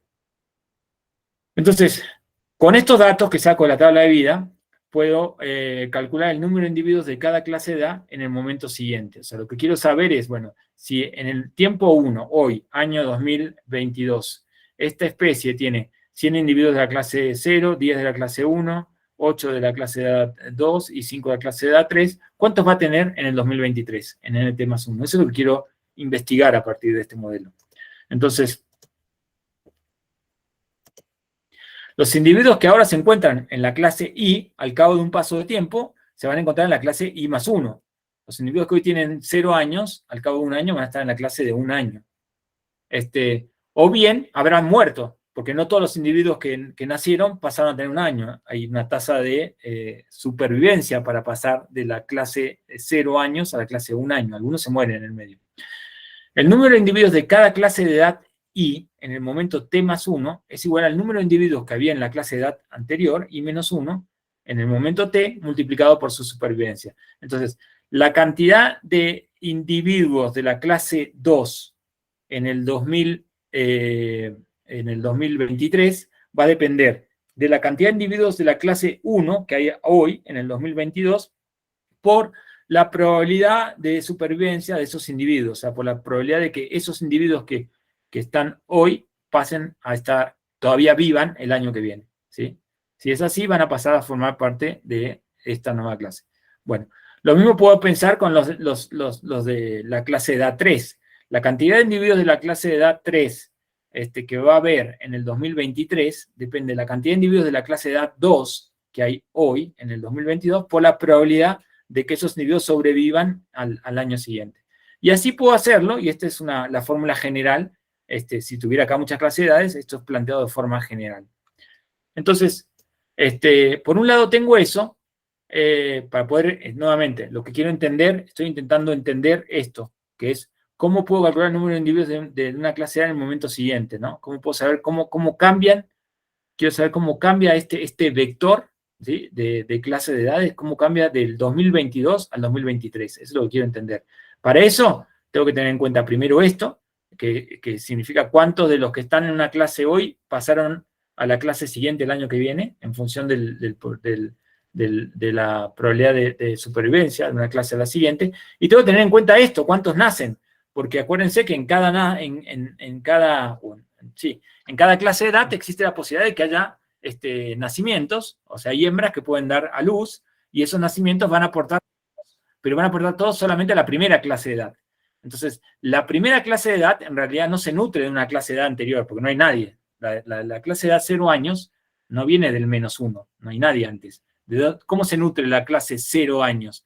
Se nutre de los nacimientos. ¿Y los nacimientos de dónde vienen? Y bueno, de la clase 1, de la clase 2, y de la clase 3, y de las distintas clases de edad que tengan nacimientos. Entonces, la cantidad de individuos en la clase 0 depende de los nacimientos que hubo en la clase 1, más los nacimientos que hubo en la clase 2, más los nacimientos que hubo en la clase 3, y etc. Esa es la cantidad de nacimientos. Entonces, si junto las dos cosas, ya tengo cómo poder hacer este modelo. La clase 0 se va a nutrir de los nacimientos que hay a partir de todos los individuos de cada clase de edad. ¿Sí? De los nacimientos que nacieron de las madres que tienen 1 año, de los nacimientos de las madres que tienen 2 años, de los nacimientos de las madres que tienen 3 años, todos esos nacimientos van a nutrir la edad 0. Las siguientes edades se nutren ¿cómo? En función de considerar cuántos individuos había en el año anterior y multiplicar por la probabilidad de supervivencia, cuántos de esos pasaron a la edad siguiente. Entonces acá tengo expresado cómo proyectar la clase de edad 0, que depende de los nacimientos, la clase de edad 1, que depende de cuántos había el año anterior, la clase de edad 2, que depende de cuántos había el año anterior, y la clase de edad 3, que depende de cuántos años había el anterior, y las clases de edad que sean necesarias. Todo esto que estoy explicando se puede llevar a la notación matricial, y es más fácil resolverlo utilizando la notación matricial. ¿Qué es lo que hice? Hice un vector, ¿sí? Un vector donde pongo a todos los tamaños, la cantidad de individuos en cada estructura, en cada clase de edad. Había en N1, o sea, había 5 de edad 0, había 10 de edad 2, había 7 de edad 3 y 2 de edad 4. Este es el vector, cantidad de individuos. Este es el que queremos averiguar. Este es vector cantidad de individuos en cada clase de edad al año siguiente. Esta es la cantidad de individuos hoy, 2022, esto es en el 2023. Este es otro vector. Y esta es una matriz, que se llama matriz de Leslie, de ahí el nombre del modelo de Leslie, que es una matriz que tiene en la primera fila todas las tasas de fertilidad o fecundidad para cada clase de edad, para la primera clase de edad, para la segunda, para la tercera, y en la diagonal tiene la probabilidad de supervivencia de pasar de una clase de edad a la siguiente. ¿sí? Entonces, esta matriz de Leslie conjuga toda la información de la fecundidad y la probabilidad de supervivencia. Bueno, si planteo, yo lo que quiero averiguar es esto, repito, quiero averiguar cómo cambia la estructura de edades en el 2023, teniendo la estructura de edades en el 2022 y conociendo las tasas de fecundidad por cada clase de edad y conociendo la supervivencia va a pasar de una clase de edad a la siguiente. Con todos esos datos, yo puedo aplicar esto que se llama el modelo de Leslie. El modelo de Leslie, ¿qué dice? Si yo quiero calcular no al 2023, sino quiero calcular al 2050, cómo va a ser la estructura de edades de la población. Tengo los datos de hoy, del 2022, que sería el N0, y quiero saber al 2050, ¿sí?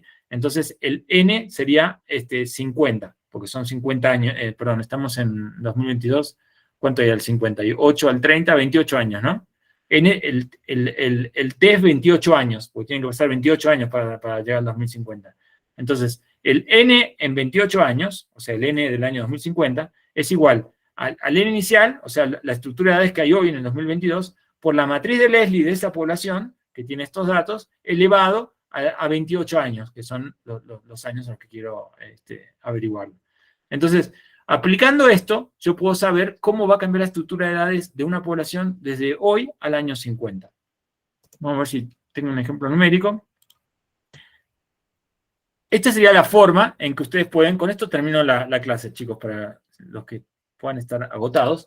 Esta sería la forma en que pueden, ¿cómo se llama?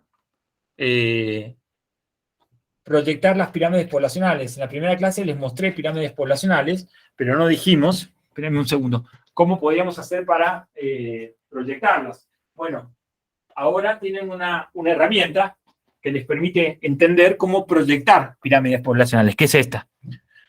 Vamos a ver este ejemplo numérico y con esto terminamos la clase. Dice, el bisón americano es una especie exótica en Europa, donde generalmente desplaza su equivalente autóctono, el bisón europeo. Los bisones americanos viven hasta los 4 años de edad. La madurez sexual les llega al año de vida, crían una vez al año y tienen 6 hijos de media por parto. La mortalidad es aproximadamente 60%, el primer año y el 30% de los supervivientes por año el resto de su vida. Si una población escapada de una granja peletera, como ocurrió en el pasado, estaba formada por 10 machos y 10 hembras de 1 año de edad, ¿cuál será la población esperada de bisones y su distribución por clase de edad al cabo de 2 años? Si me dijeran nada más cuál será la población esperada de bisones, si me dicen nada más eso, no necesito usar el modelo de estructura de edades porque me están diciendo N. N lo puedo sacar, bueno, tengo que asumir, bueno, esa población está sola en recursos, con recursos limitados, bueno, pongo un modelo exponencial. Esa población está sola con recursos limitados, bueno, modelo logístico. Esa población está compitiendo con otra especie, bueno, modelo de competencia interespecífica. Esa población es depredada por otra, bueno, modelo de Lotka-Volterra de depredación. Entonces, si fuera el caso, usaría cualquiera de esos modelos. Pero me están preguntando además la distribución por clases de edad. Entonces eso me lleva a que tengo que usar este modelo. Un modelo que me permite entender no cómo cambia solamente N, sino cómo cambia la proporción de las clases de edad. Entonces, este problema se puede resolver sin necesidad de construir la tabla de vida. La matriz de Leslie, ¿sí?, que es la que incluye la fertilidad y la probabilidad de supervivencia, correspondiente será de 5 por 5, ya que se nos dice que los individuos no superan los 4 años de edad. Hay individuos de 0, 1, 2, 3 y 4 años. La primera fila contiene las fertilidades, ¿sí? Acuérdense que en este caso pueden tener crías en la clase de edad de 1 año, 2 años, 3 años y 4 años, ¿no? Puesto que hay la misma cantidad de machos que de hembras, el número medio de hijos por individuo, lo que es equivalente al promedio por hijas, es de 3. En la diagonal principal, bueno, la fertilidad a veces se expresa directamente por hembra y a veces no, ¿no? En este caso, no sé por qué estaba expresada por la cantidad de individuos y acá lo hicieron expresado por hembras. En la subdiagonal principal se debe poner la probabilidad de pasar de una clase de edad a la siguiente, ¿no? Entonces, 0,4 es la probabilidad de pasar de la clase de edad 0 a 1, 0,7 de la probabilidad de pasar de la clase de edad 1 a 2, de la 2 a 3 y de la 3 a la 4. En la diagonal se pone la probabilidad de pasar de una clase de edad a la siguiente, es decir, la supervivencia de cada clase de edad. En el enunciado se nos da la mortalidad, y puesto que la supervivencia es 1 menos la mortalidad, tenemos esto, ¿sí? Tenemos O sea, no te dan la supervivencia, pero te dan la mortalidad, y como la supervivencia es igual a 1 menos la mortalidad, de esa manera estimó estos valores de supervivencia, que es lo que puso en la diagonal. Ahora tenemos L, tenemos el tiempo, y tenemos la población inicial, ¿no? En algún lado nos dice cuánto hay de cada uno. Entonces podemos aplicar este modelo que teníamos antes. A ver. Acá lo tenemos. Para saber la composición de la población al cabo de un año, hay que multiplicar L por el vector de la población inicial. Acá tengo el vector de la población inicial, que es este. Había 20, si se acuerdan, había 10 machos y 10 hembras de un año de edad. ¿Sí? Fíjense, estos son 0 años de edad, 1 año de edad, 2 años de edad, 3 años de edad, 4 años de edad. Hay 20 de un año de edad. Esta es la N0, el vector de la población inicial. Esta es la matriz de Leslie, que tiene acá las fertilidades y tiene acá las probabilidades de supervivencia. Si yo multiplico esta matriz por este vector, llego a obtener el vector de la estructura de edades en n+1, o sea, un año después, que es este.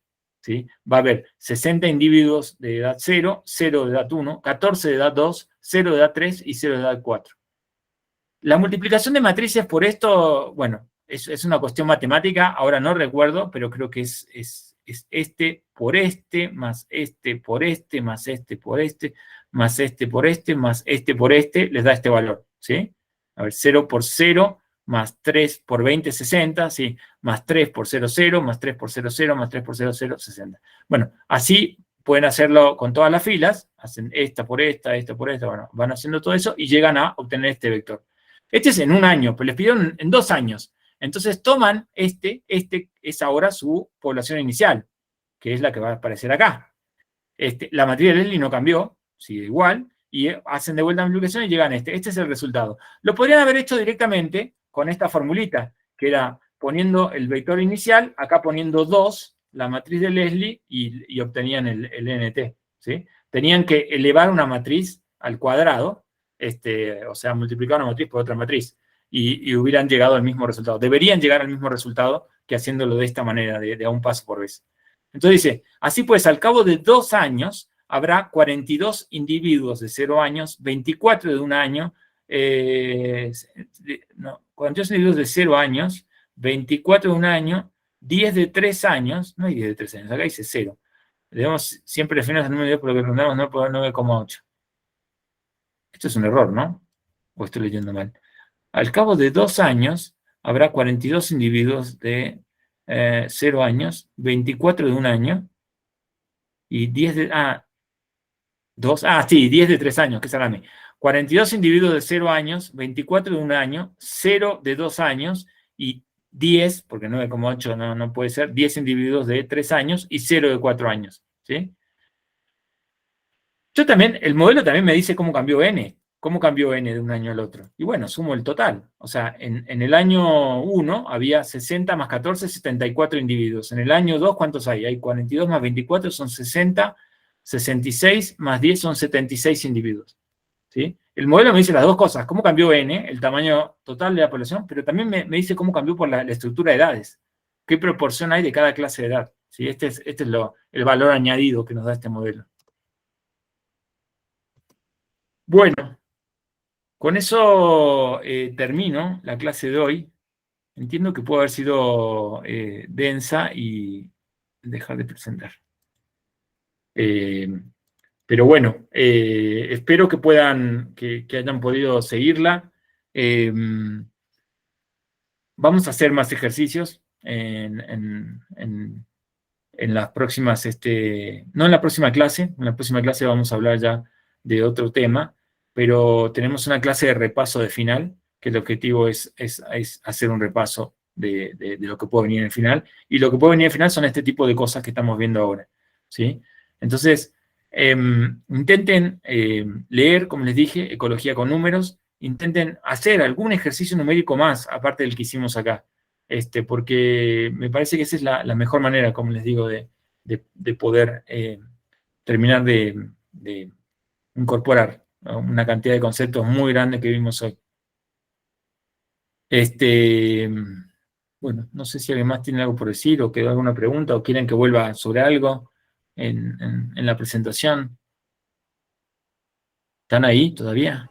Sí, profe, no, yo quería saber el final, porque como esta parte es muy diferente a la primera. ¿El final va a ser así con problemas para calcular, resolver y poner resultados, o es más conceptual a todo lo que estamos viendo ahora? Mira, va a haber las dos cosas. Va a haber conceptual, pero sí, va a haber problemas, definitivamente. No van a ser problemas complejos, van a ser problemas como los que estoy mostrando en la clase, pero sí, la idea es que haya problemas. El parcial, el final va a ser presencial, así que lo que sí les aseguro es que no tienen que aprender ninguna fórmula de memoria, nada de eso. Yo, si hago un problema, en general pongo las fórmulas al costado.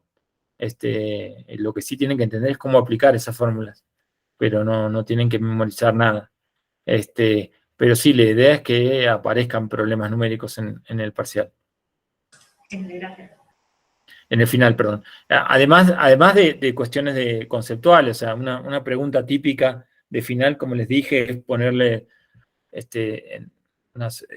tiene estas situaciones, dos especies, una especie de lobo y conejo, una especie de oveja y vaca, una especie de un insecto que está en parches, que vive en parches de agua, qué sé yo. Y al lado, distintos modelos, modelo metapoblacional, modelo Cabo-Terra de competencia interespecífica, modelo de presión, una con flechas, ¿sí? Ese es un ejercicio seguro que va a estar en el final. Y después, de algunos de estos, no de todos, de algunos habrá alguna pregunta, no hacer un desarrollo, digo, nunca va a aparecer en un final que tengan que hacer un cálculo de multiplicar matrices, como lo acabo de demostrar. En todo caso, eso va a estar hecho. Les va a decir que expliquen algo, pero no los voy a poner a hacer cálculos numéricos, o sea, cuestiones que tengan que ver con herramientas matemáticas que no tienen que ver con lo que vemos en la materia, digamos. Aunque es bueno que lo sepan, bueno, no es lo que vamos a evaluar acá. Pero bueno, yo creo que va a quedar más claro todo esto cuando lleguemos a la clase de repaso de final, porque ahí vamos a ver ejemplos concretos de finales y vamos a ser más específicos sobre cómo ajustar el estudio del final. Por ahora, no piensen en eso, piensen más bien en ver dónde quedan dudas, repasar y ver dónde quedan dudas, justamente para sacarle provecho a la clase de repaso, para poder apuntar a resolver esas dudas antes de que termine la materia. ¿Sí? Bueno. ¿Me queda una clase más que va a explicar temas y la siguiente ya es de repaso, no? No, creo que nos quedan dos clases, si no me equivoco, ¿no? Creo que nos quedan dos clases y la de repaso, si no me equivoco. Ah, ok. Así que, sí. Sí, tenemos dos clases y la de repaso. Y después viene una más que es el de recuperatorio. Y ahí termina. Después podemos ver por ahí en el recuperatorio, también se puede hacer algún repaso eventualmente para los que no estén recuperando o al final. Después podemos ver si hace falta. Pero por lo menos una clase de repaso va a haber. Bueno, chicos, les voy a subir la grabación voy a subir la PowerPoint y voy a subir, esto está grabando, voy a dejar de grabar, esperemos que estemos bien. Grabando, detener la grabación.